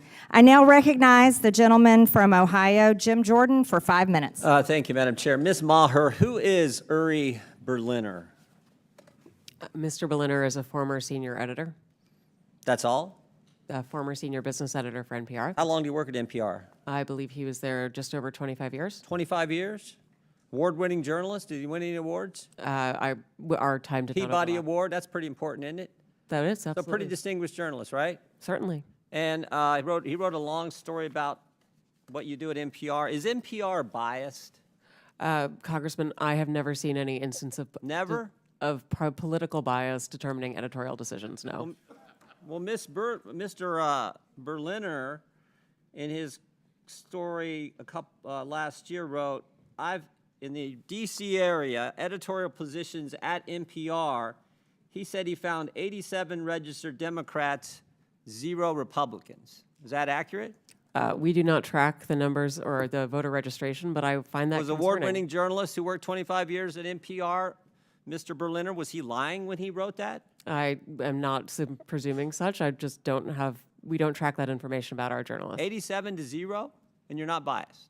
I think that is concerning if those numbers are accurate.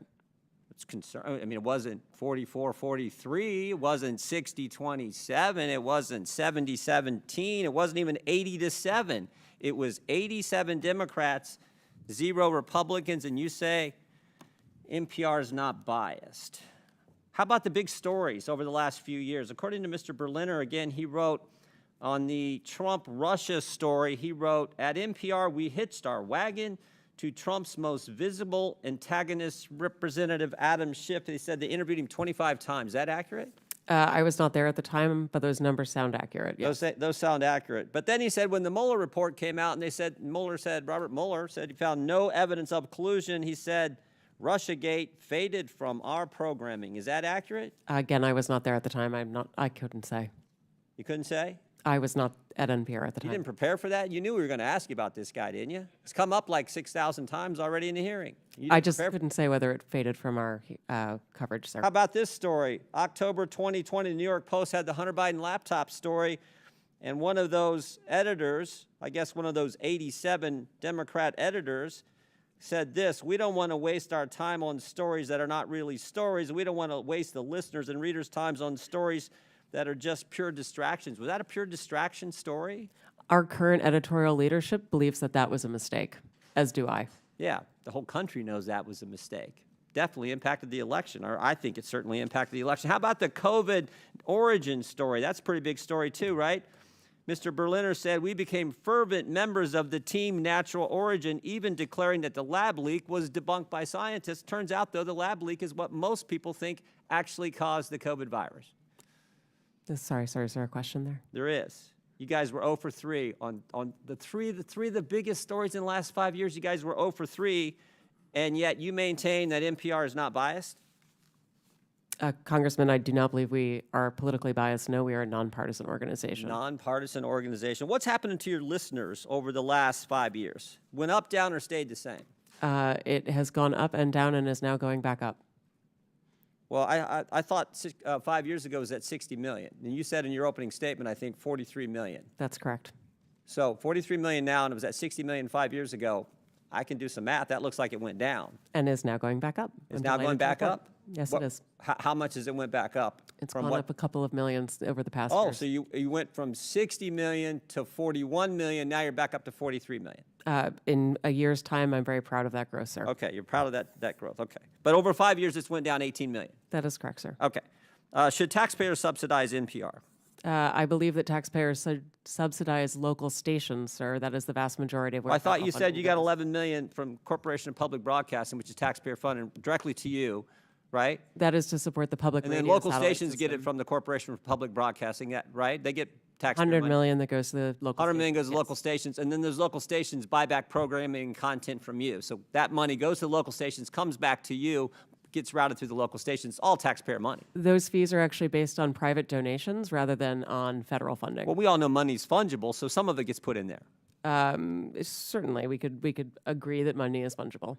What? More money for less listeners. You fired the guy who pointed all this out, who said that you were so biased to the left that you lost listeners, which is exactly happening, and you're here maintaining that, oh, you need to continue to get taxpayer money. I did not fire Mr. Berliner, sir. Okay, the guy that left after all that. Understand. Are you fundraising off today's hearing? Sir, I believe that there was a message that went out earlier today letting people know we were coming in. Yes. Yeah, and at the bottom of the message it said, donate now, right? I don't recall the exact I language. can show it to you. Right there it is. Donate now. I mean, I'm not against fundraising. We all do it. I mean, I get it. But it's, I assume this fundraising thing is probably going to all the left listeners who are subsidized content by the taxpayers, and that's The rub. gentleman's time is That's the expired. rub. I yield back. I now recognize Ms. Randall from Washington for 5 minutes. Thank you so much. You know, I'm new to Congress. This is my first term, and I came from a legislative body that didn't have quite as heated debates in our committees, and we're generally fairly welcoming to our folks joining us to testify. So I want to say thank you to all of you for taking the time out of your schedule to come and share your experience with all of us and with the American people. I'm grateful for your time and for the work that you do in service of your communities and neighbors. You know, American families used to get all the same news, right? Folks would have access to a handful of news channels. They would watch the same nightly news programs. They would go from one to the other, and we could all agree on what was happening in our country. We all used to operate from the same baseline of information, but today it is no secret that we are operating in a much more diversified and fractured media environment. The content space, the use of AI-generated content, Americans now have to be able to discern for themselves whether something they are hearing is true or not. But investing in public media is a bedrock to our healthy, critically informed, and engaged public and our democracy. And I know that my colleagues on the other side of the aisle have argued over whether every piece of programming is in service of the public. But I also want to point out that, in my fairly rural district, we have a lot of areas that aren't served by broadband. A lot of folks who cannot easily access numerous podcasts while they are out working on their property. They, have to maybe wait for something to download when they're at home, using maybe even a wired internet connection, right? Like I'm in a dead zone for about an hour and a half as I'm driving from one city to another in my community. But public radio is broadly accessible. And it's important for, folks counting on the weather report, for kids who are, in pre-kindergarten who are watching Elmo and learning to count and do math. It's important for the young people who, were home during COVID and were able to continue learning with the help of public broadcasting. I think we have a lot of problems in this country, a lot of problems that we should be tackling for regular Americans who are struggling to afford to live, to afford housing, to afford healthcare, to be able to live the lives that they dream of for themselves and their children. I think we've got some national security concerns that have been talked about a lot in this committee. But I think talking about defunding public broadcasting and public media is an egregious misuse of our time here. Mr. Ullman, when we talk about cutting funds for the Corporation for Public Broadcasting, we're talking about those local small stations that rely on that money. 70% of Corporation for Public Broadcasting funding goes directly to public radio. I know you've worked in Tacoma in the past. I kind of attest to how rural some parts of Western Washington are. It's not all Tacoma. What role do public media stations like NPR and PBS play in supporting local stations? What kind of programming do they provide? The local communities are at the heart of the work we do. As I shared in my opening remarks, we talk about the people and the places there. You bring up a memory of mine. Chehalis, Aberdeen, Hoquiam area, KBTC was the only public television station there. You know about the struggles that community was having over a decade ago, job loss, all kinds of terrible economic situations. We provided educational services there with a $500,000 local grant that we partnered with the community on. It was incredible work. We do the same thing in Alaska with military families, homeschoolers, elementary schools. Those are the pieces we provide. And then local news stories that people can use about where they live and what they do. That's what we do. That would be lost. Thank you so much. Madam Chair, I yield back. Thank you. I now recognize the gentleman from Tennessee, Mr. Burchett, for 5 minutes. Thank you, Chair Lady. Ms. Carter, is it true that HBO bought the rights to Sesame Street?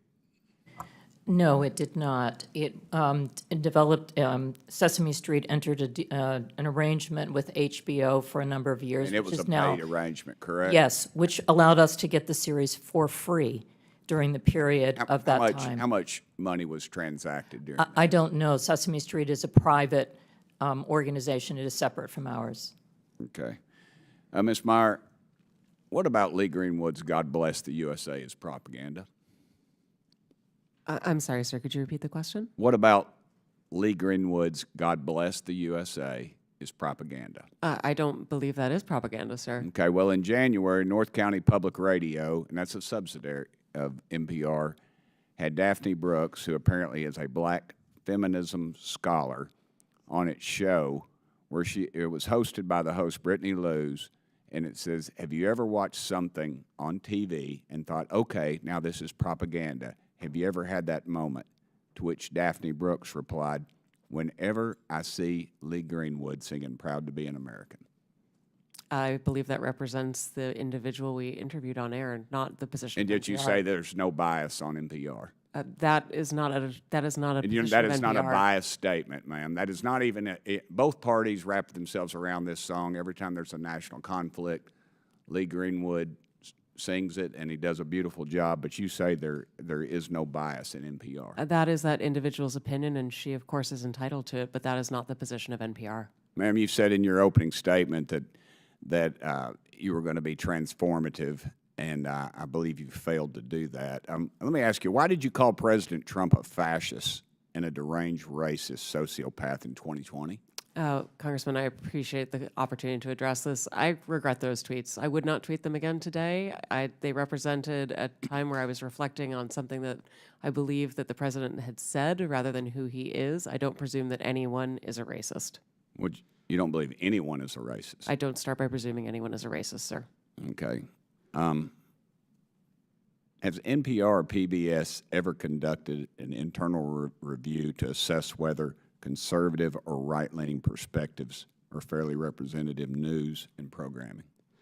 Congressman, what we look at is the distribution of people who listen to our work, and we can tell you, and I'm proud to tell you, that for our digital, our podcasts and our website, the distribution of Americans who come to NPR does reflect the political distribution of the nation. In fact, the distribution on our websites, 33% of folks who come are conservative versus 28% who are liberal, and the rest identify as independent.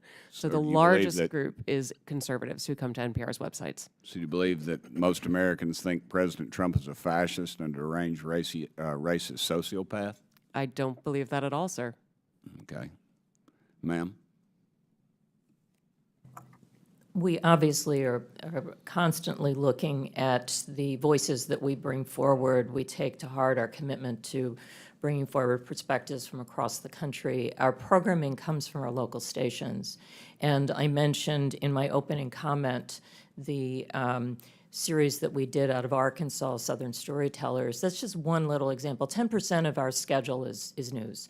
The rest of it is either children's programming or programming based on history to give us all a collective expression. And we're constantly looking to making sure that we're bringing forward a diversity of viewpoints and perspectives and experiences that really do make up the fabric of this country. Okay. NPR senior editor Early Leonard, it's been mentioned before, but he was quoted as saying an open-minded spirit no longer exists within NPR, and now, predictably, we don't have an audience that reflects America. Yet you stated that the audience does reflect America. He was suspended without pay for 5 days for saying this, and of course he eventually resigned in April 2024. You've also stated that federal funding is essential for NPR to operate, but also claim only 1% of your funding comes from the federal government. Which is it? Mr. Berliner was suspended for the outside work policy, not for what he said, sir.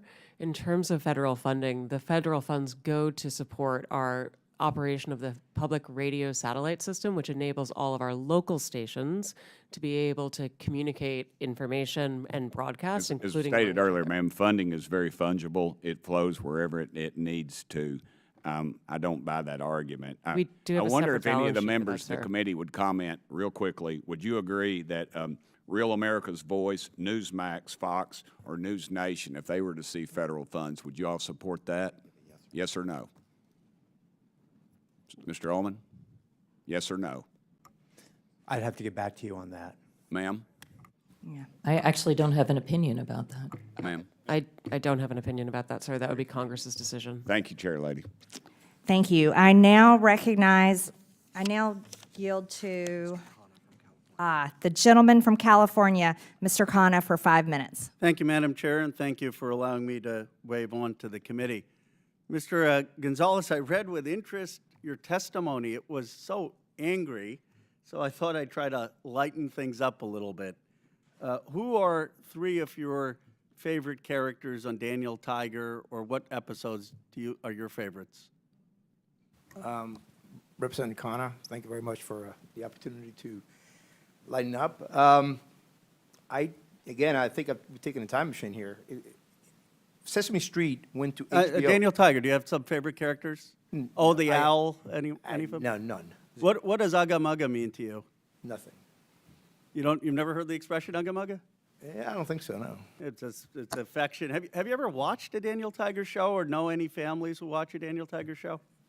I don't think so, no. You've never watched one? You have I've never strong seen Daniel opinions on Tiger. it, Sorry, but I thought, do you know what Daniel Tiger is a successor to? And I don't know Daniel Tiger, so I don't know what he's. No, the show. What it's a successor to? Do you know? No. You really don't know? No, Honestly? I really don't. I'm on the You know oath. all the history. It's a successor to Mr. Rogers. Oh, there you go. Okay. Yeah. Mr. Rogers, I know. Okay. Are you familiar with his 1969 testimony? I am. He said, I want to quote, because it's one of my favorites. I studied this actually going to school. It's some of the most effective testimony in Congress. He said, I give an expression of care every day to each child to help him realize that he is unique. I end the program by saying, you've made this day a special day by just being you. There's no person in the whole world like you, and I like you just the way you are. Senator Pastor was a hard-headed fiscal conservative, said he got goosebumps by that testimony, and it's what convinced him to fund the public broadcast. You've said you wouldn't have funded it. Do you think Senator Pastor made a mistake back then? Oh, yeah, absolutely. I think I agree with Fred Friendly, who testified and said.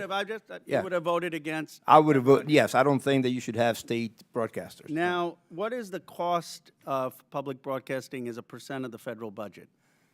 I don't know, but it is Come on, you're talking about the $36 trillion of debt that we have. You're saying this is a really important thing that we need to cut. You didn't research out what percent it's it is? important in principle, Well, and no, but it was. The principle is a different thing. You're saying this is an effective strategy to cut debt, and you have no idea what It was 5% of the discretionary cuts in the GOP. It's 0.01%. Right, but it was 5% of the discretionary cuts in the 17 budget. 0.01% Right. of the federal budget. That's one of the reasons Senator Pastor said, it's worth it in an investment in American kids. Now, you said Sesame Street is a private organization, or Sesame Street is going private. I didn't understand that because Sesame Workshop is a nonprofit. What did you mean by private? Well, I mean, it's a nonprofit. It's separate from. But it gets public funding. Were you talking about the HBO thing? Yes. Do you realize that HBO just canceled with them? And I do, yes. And the reason they canceled them, and I'm trying to explain why Senator Pastor funded this, and if you talk to families who watch Daniel Tiger, maybe you'd appreciate it. The reason they canceled it is because it wasn't making a profit. See, because when you try to do Daniel Tiger or Sesame Street, and you try to do what Mr. Rogers was talking about, helping the emotional and social development of kids, it's not easy. You got to hire people who are child psychologists. You have to hire people who are educationalists. A lot goes into this. And HBO said, you know what? It's not making money. We rather put on things that are geared towards adults or that are going to be conflicts. We aren't making money on this. And the whole reason Senator Pastor said that we're going to fund this, I know you kind of mocked in your testimony the kids, but the whole reason was that when you make programming for children to help their social and emotional development, it costs so much money to do, and it's a public good, then not everything has to be about profit. Do you have any idea what it takes to produce Daniel Tiger, who all they hired? Did you ever try to figure it out? No, but I can tell you that the market said that there wasn't enough demand for it, and that's the reason why HBO got rid of it. Right. Because there wasn't enough demand. Yeah, so that's exactly the right point. Are you saying that everything in American society needs to be driven by the profit motive? There is not enough demand on getting ratings for things that help the social and economic development of kids. But you know what Mr. Rogers understood, what we've forgotten in this country, some things are more valuable than money. At a time where a country is polarized, I wish we had a little more empathy and caring, and that's not a partisan issue. That's an American issue, and I would recommend you watch that testimony from Mr. Rogers. I hope the whole country would watch it. I have watched it, and we are $36 trillion in debt. I now recognize the gentleman from Missouri, Mr. Burleson, for 5 minutes. Thank you, Madam Chair. I think that it's important to bring this conversation into the context that needs to be said, which is that we are $36 trillion in debt as a nation. We're spending 20% of every dollar that comes in from taxpayers just to cover the interest. And guess what? American people, bad news, interest rates are going up. So that 20% is going to get worse and worse. We had Ray Dalio come in and tell Congress that we are entering potentially dark territory. There's a number of red flags. We're at the worst level of debt. We're at a worse level of debt than we were after we left the World War II, okay? We're at that level of debt, and we didn't just fight a war. We're facing potential wars and conflicts. We're at that level of debt, and we didn't just emerge from a recession or a depression. If that happens today, you'll see the dollar no longer be the world reserve currency, and we will be in serious trouble. And so that is the context that we're in. Look, if there was all the money in the world, it's fine to throw money around, but we don't have all the money in the world. And the question that we have at hand today is it appropriate to spend taxpayer dollars on things that may not be necessary anymore? And so my question, Mr. Gonzalez, at one point in time, there was state-sponsored speech directly. It was the form of town criers, correct? So government used to fund people to go out in the street and deliver the news of the day vocally at the street corners, correct? Okay, why don't we do that today? Well, I think it's because we have better ways of delivering the news. I think you get my point. Like today, at one point in time, there was very limited access to news, and there was an appropriate time where potentially we needed to have state-sponsored news. But is that the way? Do we need that today? No, we do not. And may I quote Thomas Jefferson on this very point, since you bring this up? He said, "To compel a man to furnish contributions of money for the propagation of opinions which he disbelieves and abhors is sinful and tyrannical." This is what I base my opposition to public funding for media. Yeah, and that's why I think that given this context, like, let's be real. It was said that we're attacking free speech. This is state-sponsored speech, and the very reason why we have these witnesses before us today isn't because they're totally being funded or completely being funded. We're not bringing in Disney Channel in here, right? We're not bringing in the National Geographic, right, for their content. The reason why we're having this conversation is because we are funding you, and because we're funding you, the taxpayers get to have an opportunity to ask, why are we funding some of this content that they might disagree with? Right? Yeah, no, that's completely right. In fact, I think that PBS and NPR, but especially PBS, will thrive on the membership model. They keep saying it's such a small percentage. Well, if it's the public funding, if it's such a small percentage, then no problem. Yeah. So, Ms. Maurer, I'm going to ask a very difficult question, but if you're in my shoes and you have to face the fact, can we fund Social Security or do we spend money on NPR? Which would you choose? Congressman, I would argue that if you had to pick, if you were forced to make a decision, there wasn't enough money to go around, Social Security or NPR? We know how important public media is to our nation's seniors, sir. More important than Social Security. I think the American people would disagree. I think that Ms. Kerger, let me ask this. Would it be more appropriate to fund PBS or to fund veterans' health care? If given limited resources, which is where we're at. I recognize the limited resources, and I feel that both are important for this country.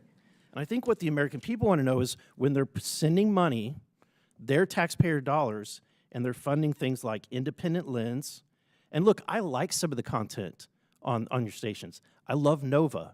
But you know what? Nova competes with National Geographic and Nature. Why are we funding something that competes with these private sector interviews. I like Sesame Street, but I also know that it's competing directly with Handy Manny, Doc McStuffins, and Little Einsteins, right? Those exist, and we're not funding them. They're not here having to defend their content. But because we are funding it, I'm going to ask you, why are we funding episodes of Real Lens, Independent Lens, about an episode called Real Boy, a trans teen navigates adolescent sobriety and physical emotional ramifications?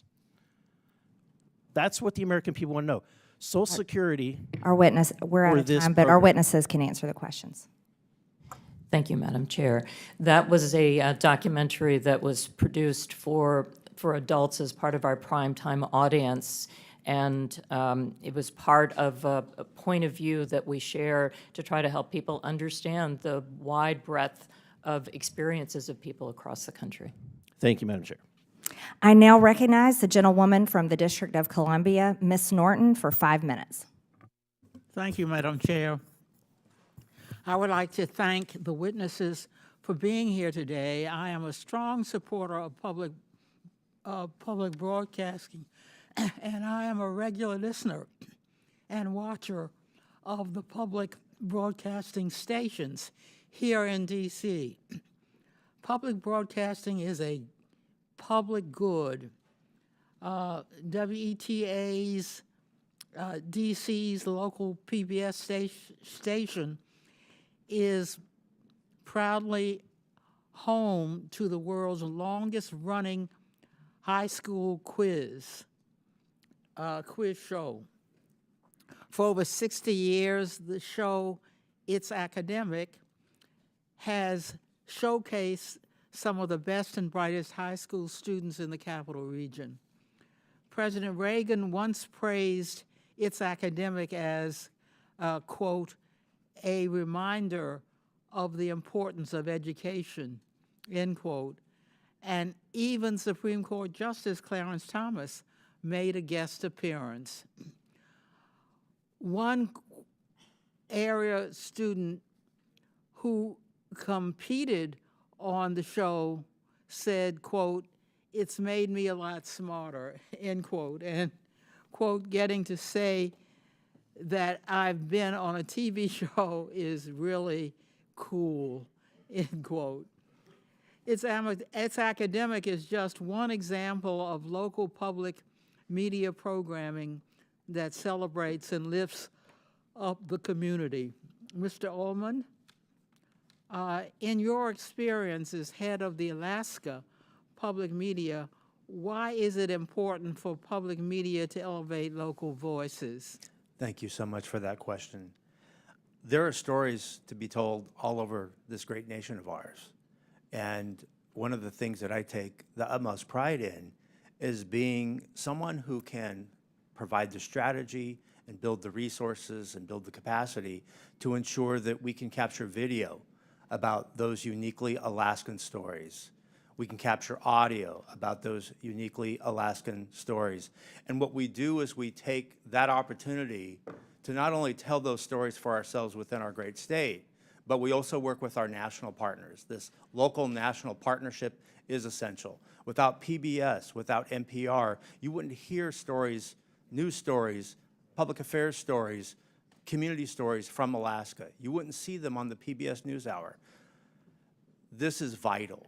It's vital for Alaskans to know that they're connected to their nation and that what we do in Alaska matters to our nation. Thank you again for that question. Ms. Kruger, I would love to hear your bigger picture take on this. If PBS stations are suddenly taken off the air, what would be lost to communities across the country? I've spent a good part of my time as the president of PBS traveling and visiting our stations across the country because I feel for me to do my job well, I need to understand what the role of our stations are in communities. That means spending time not just with station management, but also with people in the community. So I've been to all 50 states. And the reason that we are here and the reason that we are arguing so passionately for funding, recognizing there are very difficult challenges in our country right now is that many of our smaller and actually medium-sized stations would not exist without the federal appropriation. And when you look at a station like Cookeville, Tennessee, which serves part of Appalachia, 50% of their budget comes from the federal government. Those are stations that I've seen that have small staffs that do extraordinary work. And those are the stations that I worry would not survive. This would be an existential moment for them. And that's why I think this is so important. The DC area NPR station similarly provides acclaimed programming, including up-to-the-minute news and local shows exploring the DC cultural scene and sharing stories from all over the city, including historically marginalized areas. The station also produces award-winning journalism, such as an investigative feature on local families coping with sickle cell disease. Throughout the country, more and more local news outlets are closing each day at a rate of more than 2 per week. This has made public radio reporting all the more important. Ms. Maher, why is it beneficial for journalists to live in the communities they cover? Yeah. We'll let the witness quickly answer, and then we're out of time. Thank you so much, Madam Chair. We find that enabling public radio to continue to be funded allows for us to meet the needs of people who live in news deserts, and having journalists who are from that community means they can prioritize the needs of that community, whether it's sickle cell issues in DC or whether it's the price of sorghum in our agricultural heartland, whether it is thinking about the wildfires that we see across the center and west of our country, or whether it is the impact of storms across the Gulf and southern parts of our country. We recognize local journalists. They speak the language. They recognize the pronunciations of the places that they come from. They come from the community. It is tremendous value to enable that we are for America, from Americans, and all American voices are heard. The gentlelady's time has expired. I now recognize the gentleman from Texas, Mr. Fallon, for 5 minutes. Thank you, Madam Chair. Ms. Maher, do you believe that National Public Radio takes a balanced and fair approach to news, politics, culture, et cetera? Mr. Fallon, thank you for the question. I came into National Public Radio with And I apologize. It's just that we have such a limited time. Do you believe that to be true? I believe that we have work to do. We always do in order to improve and to serve all Americans. More accurate than not that you're fair, or you're either fair or you're unfair. So what do you think you are? I believe we wake up every day with a desire to be fair, and it is part of why. You're not claiming that you're fair. You have a desire to be fair. Okay. So you would not describe NPR as objective and nonpartisan? I would. You would, okay. Ms. Karger, same question for you. Would you believe the PBS is fair and objective and nonpartisan? Yes. Okay, thank you. Thank you for the quick answer, too. So I found it interesting that the CBP's recent goal was to promote efforts that ensure fact-based journalism that promotes a symphony of ideological viewpoints. You both agree with that goal? Yes. All right, wonderful. So, Ms. Karger, in 2023, when PBS had a program, Washington Week with the Atlantic, and when President Biden's mental acuity was questioned, one of the reporters claimed the GOP was lying. Another reporter, Jeffrey Goldberg, who's been in the news of late, described Biden as, quote, mentally acute. Were you aware if there were any dissenting opinions on that program that day? I don't know from that day, no. There were not. But fortunately, there was a debate in, I believe, June of 2024, where the American people and the world found out just who was lying. The Democrats, Jeffrey Goldberg, and PBS. Ms. Maher, I'm sure you're aware that Hunter Biden had a laptop. I am, sir, yes. Okay. And there were many stories written about said laptop. Yes, sir. And in 2020, unfortunately, NPR's managing editor for news refused to cover the story, and he branded it a, quote, waste of time, not a real story, and a distraction. And instead, unfortunately, of NPR investigating, they ran a puff piece that led with, experts say attack on Hunter Biden addiction deepens stigma for millions.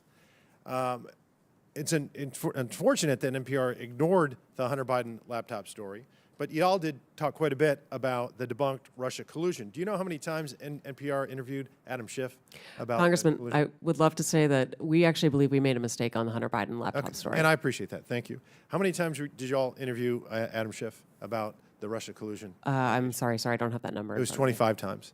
You know how many times NPR interviewed Chairman of this committee, Oversight Committee, Jamie Comer, about the Biden impeachment inquiry for the Hunter Biden tax evasion and illicit business dealings of the Biden family? I'm sorry, I don't know. I believe that's 0, so it's 25-0. Ms. Kerger, you're aware there's a political spectrum. It goes all the way from the far right to the far left and everywhere in between. Would it trouble you to hear that for 6 months there was an analysis done on PBS's NewsHour from June to November of 2023 where they found that far right that term was used 162 times and far left was only used 6 times? Do you find that troubling?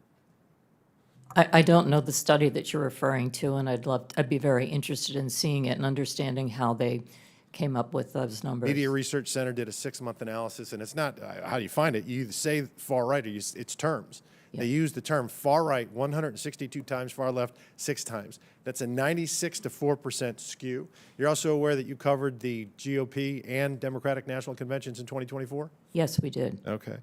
Interestingly, 72% of the coverage of the GOP convention was negative, 88% of the Democratic convention was positive.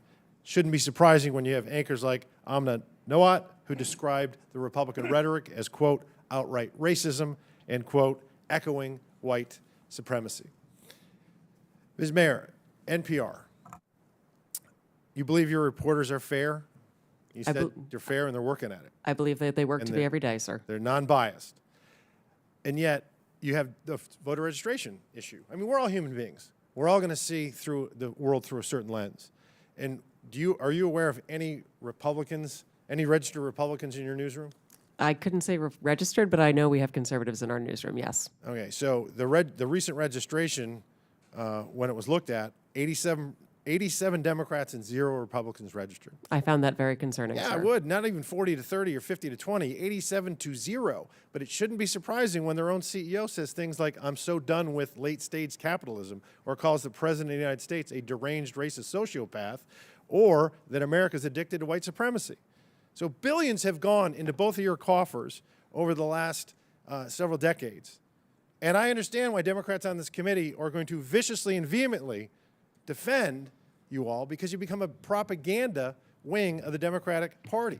67% of your viewers and listeners identify as Democrat, with only 12% conservative, and you become a sandbox for leftist propagandists to frolic on taxpayer dime and no more.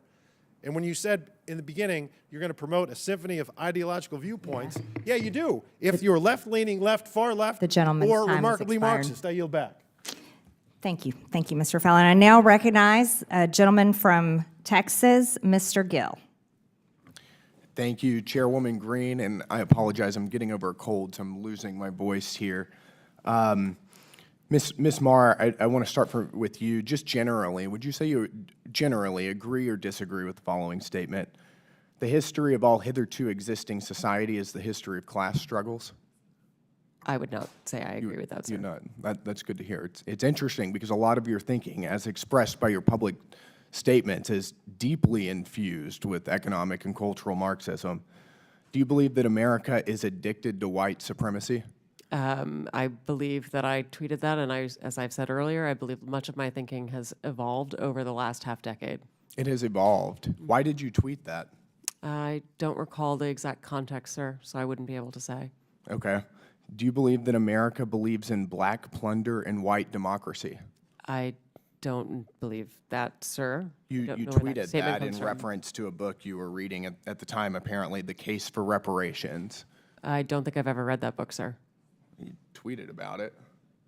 You said you took a day off to fully read The Case for Reparations. You put that on Twitter in January of 2020.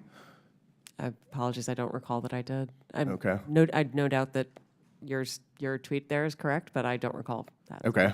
Do you believe that white people inherently feel superior to other races? I do not. You don't? You tweeted something to that effect. You said, I grew up feeling superior. How white of me. Why did you tweet that? I think I was probably reflecting on what it was to be to grow up in an environment where I had lots of advantages. It sounds like you're saying that white people feel superior. I don't believe that anybody feels that way, sir. I was just reflecting on my own experiences. Do you think that white people should pay reparations? I've never said that, sir. Yes, you did. You said it in January of 2020. You tweeted, "Yes, the North. Yes, all of us. Yes, America. Yes, our original collective sin and unpaid debt. Yes, reparations. Yes, on this day." I don't believe that was a reference to fiscal reparations, sir. What kind of reparations was it a reference to? I think it was just a reference to the idea that we all owe much to the people who came before us. That's a bizarre way to frame what you tweeted. Okay, how much reparations have you personally paid? Sir, I don't believe that I've ever paid reparations. Okay, it's just for everybody else. I'm not asking anyone Seems to pay to be what you're reparations, sir. suggesting. Do you believe that looting is morally wrong? I believe that looting is illegal, and I refer to it as counterproductive. I think it should be prosecuted. Do you believe to the it's full extent of the morally law. wrong, though? Of course. Of course. Then why did you refer to it as counterproductive? It's a very different way to describe it. It is both morally wrong and counterproductive, as well as being You illegal. tweeted, "It's hard to be mad about protests," in reference to the BLM protests, not prioritizing the private property of a system of oppression. You didn't condemn the looting. You said that it was counterproductive. NPR also promoted a book called In Defense of Looting. Do you think that that's an appropriate use of taxpayer dollars? I'm unfamiliar with that book, sir, and I don't believe that was at my You time at tweeted NPR. that you read that book, but I don't believe that I did read that book, sir. do you think that a few years ago, NPR educated America about, quote, the whole community of genderqueer dinosaur enthusiasts? Do you think that that's an appropriate use of tax dollars? I was not at NPR at the time, sir. That's not the question, though. Do you think that that's an appropriate use of our tax dollars? I think our tax dollars that we use are to be able to provide a wide range of I'll take that as a yes. You do believe that that's appropriate. Your health advisor at NPR also stated in an interview that, quote, fear of fatness is more harmful than actual fat.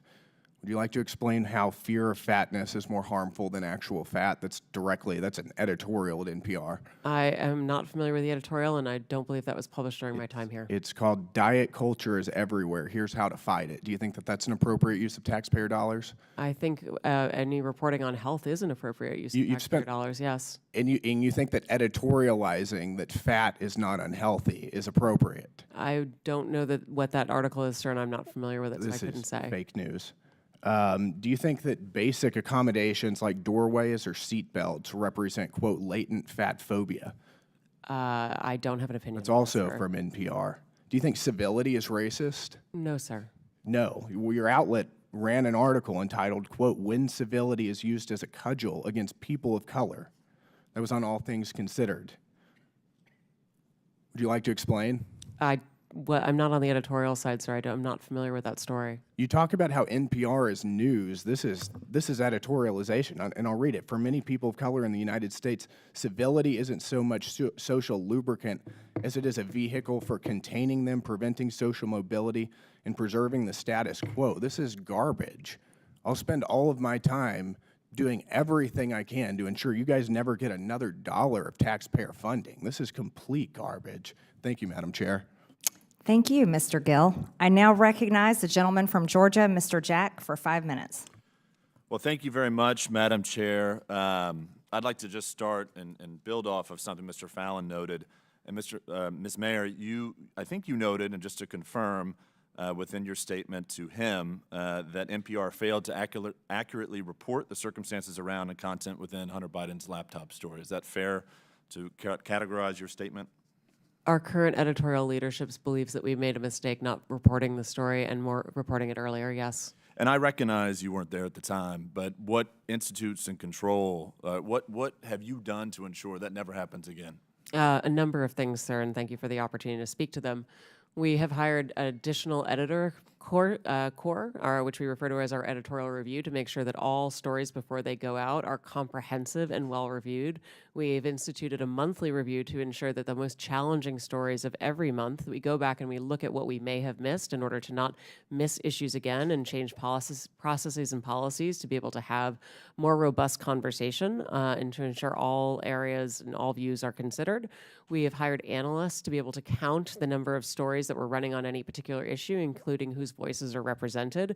We've moved from bringing pundits on air to trying to bring direct policymakers on air so that we can ask questions of policymakers rather than hearing through other people's perspectives. Those are just a few of the things we've done so far. I've got a couple others if you have time. Thank you, and you can submit those for the record. Would you suggest then that the failure to accurately report those circumstances and the content around that story, would you suggest today, as I feel and many others feel, that impacted the 2020 election? I could not say, sir. I don't know.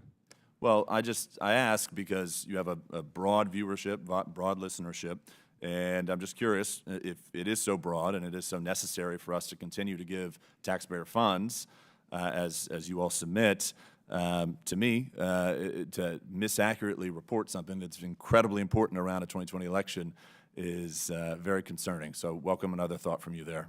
I believe that we made a mistake, as I said, and I believe that we have taken that to heart and are focused on how do we report and report effectively and in a timely fashion on all the issues that matter to all Americans. I hear your concern, sir, and I want you to know that we are truly working on this. I'd like to spend the rest of my time talking about funding, and I know that some of my colleagues talked about it a little bit today, but could you walk us through the amount of money that NPR receives from CPB annually? Yes, sure, sir. We receive $11.2 million this past year, the majority of which goes to the public radio satellite system, which we operate on behalf of the entire public radio network. We also received a smaller amount of funding in the course of the past year that went to help us hire those additional editors and analysts in order to be able to beef up that editorial review. We received funding to support the coverage of the recent election in order to make sure that we had our journalists all across the country and were able to speak to Americans of all different political backgrounds. And what percentage of your budget share comes from the federal government? Depending on how you count it, sir, it's less than 5%. And to help me understand too, the CPB, as I understand it, Congress has appropriated $500 million to CPB. It flows out, and I think smaller radio stations go and apply for grants for it. Do you receive payment from smaller radio stations through licensing agreements and things of that nature? We do, and the fees for that are designed around the amount of funding that they get from private member donations. So the fees are not designed around federal funding. They're designed around what sort of direct private support and donations they receive from members and listeners. Well, I noted Mr. Jordan today suggested that you all are fundraising off this hearing today, and a question that I have then, if you receive less than 5%, and over today you've said that private funding helps support the mission and the work of NPR, could NPR survive without the 5% that we give NPR annually? My belief is that the funding is essential to the public radio system, and that is the 246 member stations, but the 1,300 stations across the nation, so that we're able, as a network, to serve all Americans with 100% coverage. If federal funding for our network goes away, it means that people in rural parts of America, places where they can't afford to make private donations to support their local journalism, those will be harmed. But, sir, if I may, the bigger harm as well, or the additional harm, is that Americans in places that are affluent or do have many media choices will not be able to hear from their fellow Americans that are often underheard. Bottom line, if the 5% went away, would NPR still exist? Well, it would be incredibly damaging to the national public radio system. I yield back. Just want to submit to the record. Turn your microphone on. Madam Chair, I'd just like to submit to the record this You asked flash unanimous drive. consent. I ask unanimous consent to submit to the record this flash drive containing 6 feet worth of documents documenting NPR and PBS's political bias. Without objection, so ordered. Thank you.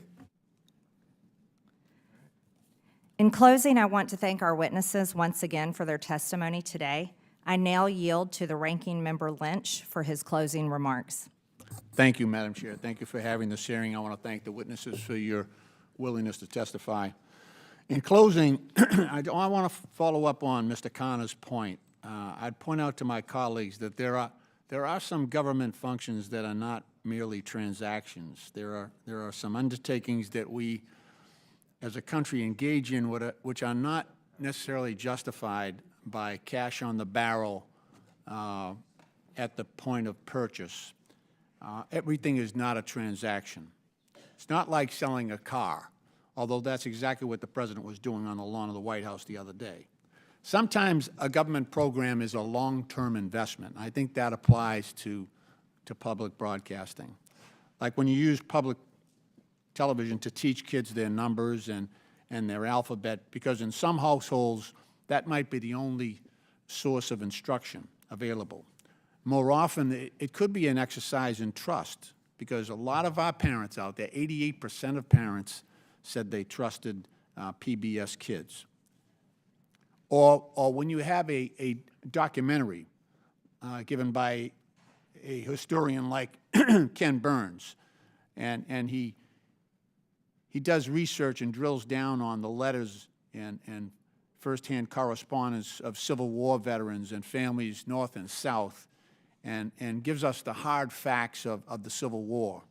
Hopefully, we are teaching, or at least reminding people of the wrongfulness of slavery and the consequences of us from a system of bondage and the horrific price that was paid and perhaps is still being paid. Everything is not a transaction. But I do believe that some people see it that way. I think President Trump and Elon Musk see life often as a series of transactions. Much of the support we provide to seniors is not a profitable transaction because they're older and vulnerable. But they have paid for their fair share into Social Security. That's why FDR designed it that way. Some people just wanted the government to promise to pay a pension, but FDR knew that if he had Americans pay into that system, that their sense of fairness would cause them to defend that pension, and so they would fight like hell to get what they had coming. It sounds like we might have to test that theory if Elon Musk and Howard Lutnick have their way. Another thing we do that is not necessarily profitable in a financial sense is that we care for our veterans. It's a promise we made to our sons and daughters in uniform, and it's the right thing to do. And veterans care and veteran benefits are special because those benefits are owed to every veteran who lies in a hospital bed in every VA hospital across the country, because those benefits are for courageous service previously and honorably rendered to our country. And so now it's the time for America and Congress to fulfill their obligation as promised. That's not a transaction. But because of that cost, the Trump administration VA has announced 80,000 layoffs at the VA. Trump and Vance also see support for Ukraine as a transaction, even though they've been invaded by Russia and are fighting for their lives and their freedom. As we saw a couple of weeks ago, for President Trump and Mr. Vance, it was a power transaction. And as the President insisted, Zelensky had no cards to play. And as Vance pointed out, he refused to sufficiently bend the knee, and he didn't dress up. These examples point out the nature of the presidency. Throughout our history, the President has never been viewed as the huckster-in-chief. Instead, our most successful presidents have occupied a position of what could be seen as moral leadership, which might cause some to conclude that America is bankrupt right now. But I have hope in the genius of our Constitution, that the checks and balances of our government framework might once again compensate for that shortcoming in the White House.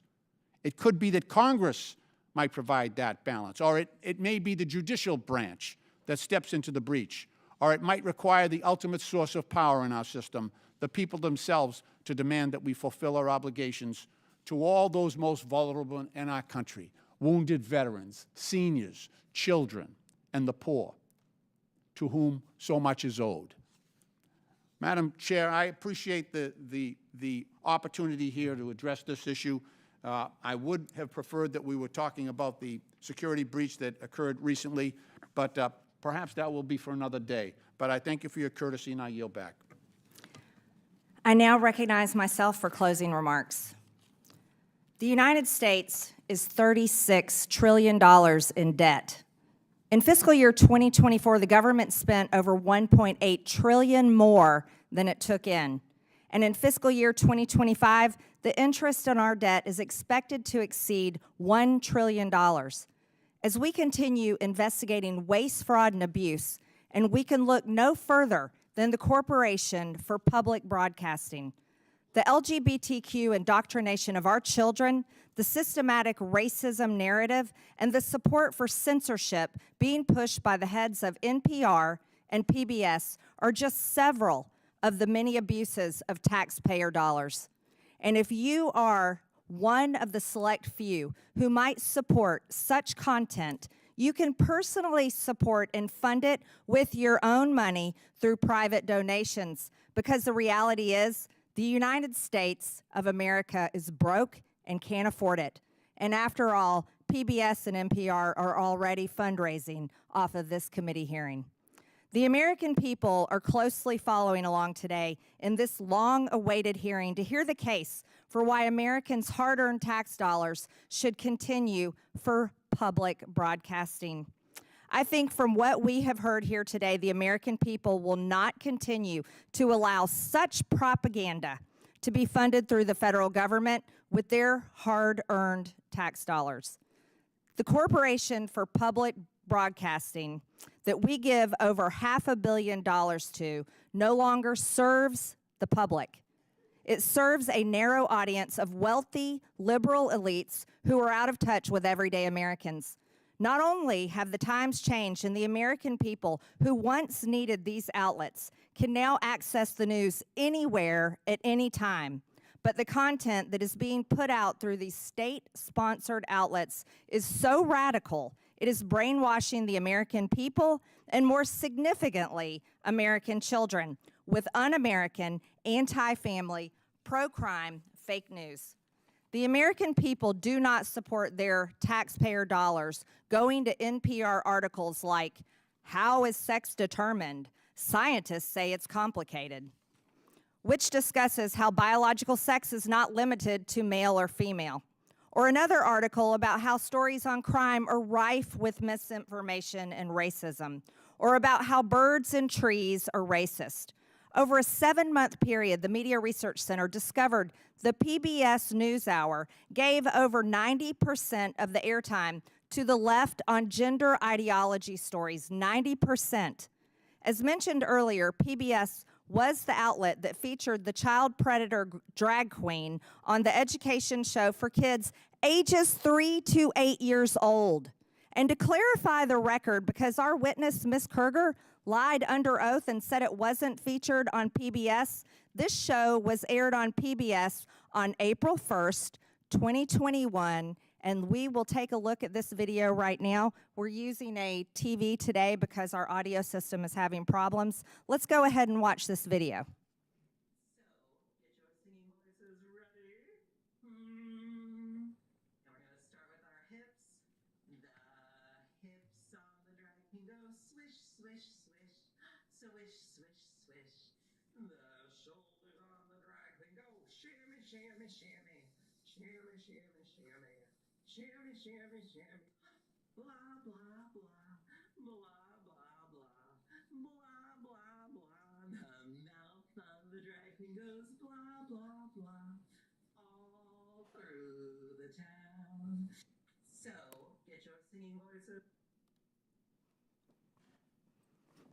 The hips go swish, swish, swish. The shoulders go shimmy, shimmy, shimmy. That's repulsive. That's not what children ages 3 to 8 should ever be watching. A grown biological man posing as a woman. And by the way, Ms. Kerger, that was aired on April 1st, 2021. And then something happened. It wasn't an accident. And it wasn't just for a brief time that it was up. It was aired April 1st, and then somehow it expired May 24th. Later on, it was taken down. I wonder why. Wonder why that was taken down. Another egregious example includes back in 2010, PBS's Travis Smiley stated that Christians blow up people every single day. Haven't seen that ever happen in my life. And today, if you look on NPR's website, there is still zero mention of any negative coverage of any Democrat today. And trust us, There are more than plenty of examples to pull from. How about a member from this committee making fun of the governor of Texas for having a disability and living his life in a wheelchair, Ms. Marr? From headlines to podcasts to documentaries to children's programming, NPR and PBS have all but abandoned their promise to deliver unbiased, nonpartisan, and fact-based reporting. The American people have woken up to this nonsense and blatant disregard for truth, and truth matters. And they will not put up with it any longer. Contrary to the beliefs of the head of NPR, Ms. Marr, truth is not subjective. It's actually very important. And there are not multiple truths. There's just one. For a civilization to exist, objective truth must exist. It must be embraced. It must be protected. It is not a distraction, and despite many attempts to whitewash it, truth will prevail. The Corporation for Public Broadcasting is using taxpayer dollars to actively suppress the truth, suppress diverse viewpoints, and produce some of the most outlandish, ludicrous content. After listening to what we've heard today, we will be calling for the complete and total defund and dismantling of the Corporation for Public Broadcasting. Here's how it works in America every single day, private businesses operate on their own without government funding. We believe that you all can hate us on your own dime. With that and without objection, all members have 5 legislative days within which to submit materials and additional written questions for witnesses, which will be forwarded to the witnesses. If there is no further business without objection, the subcommittee stands adjourned.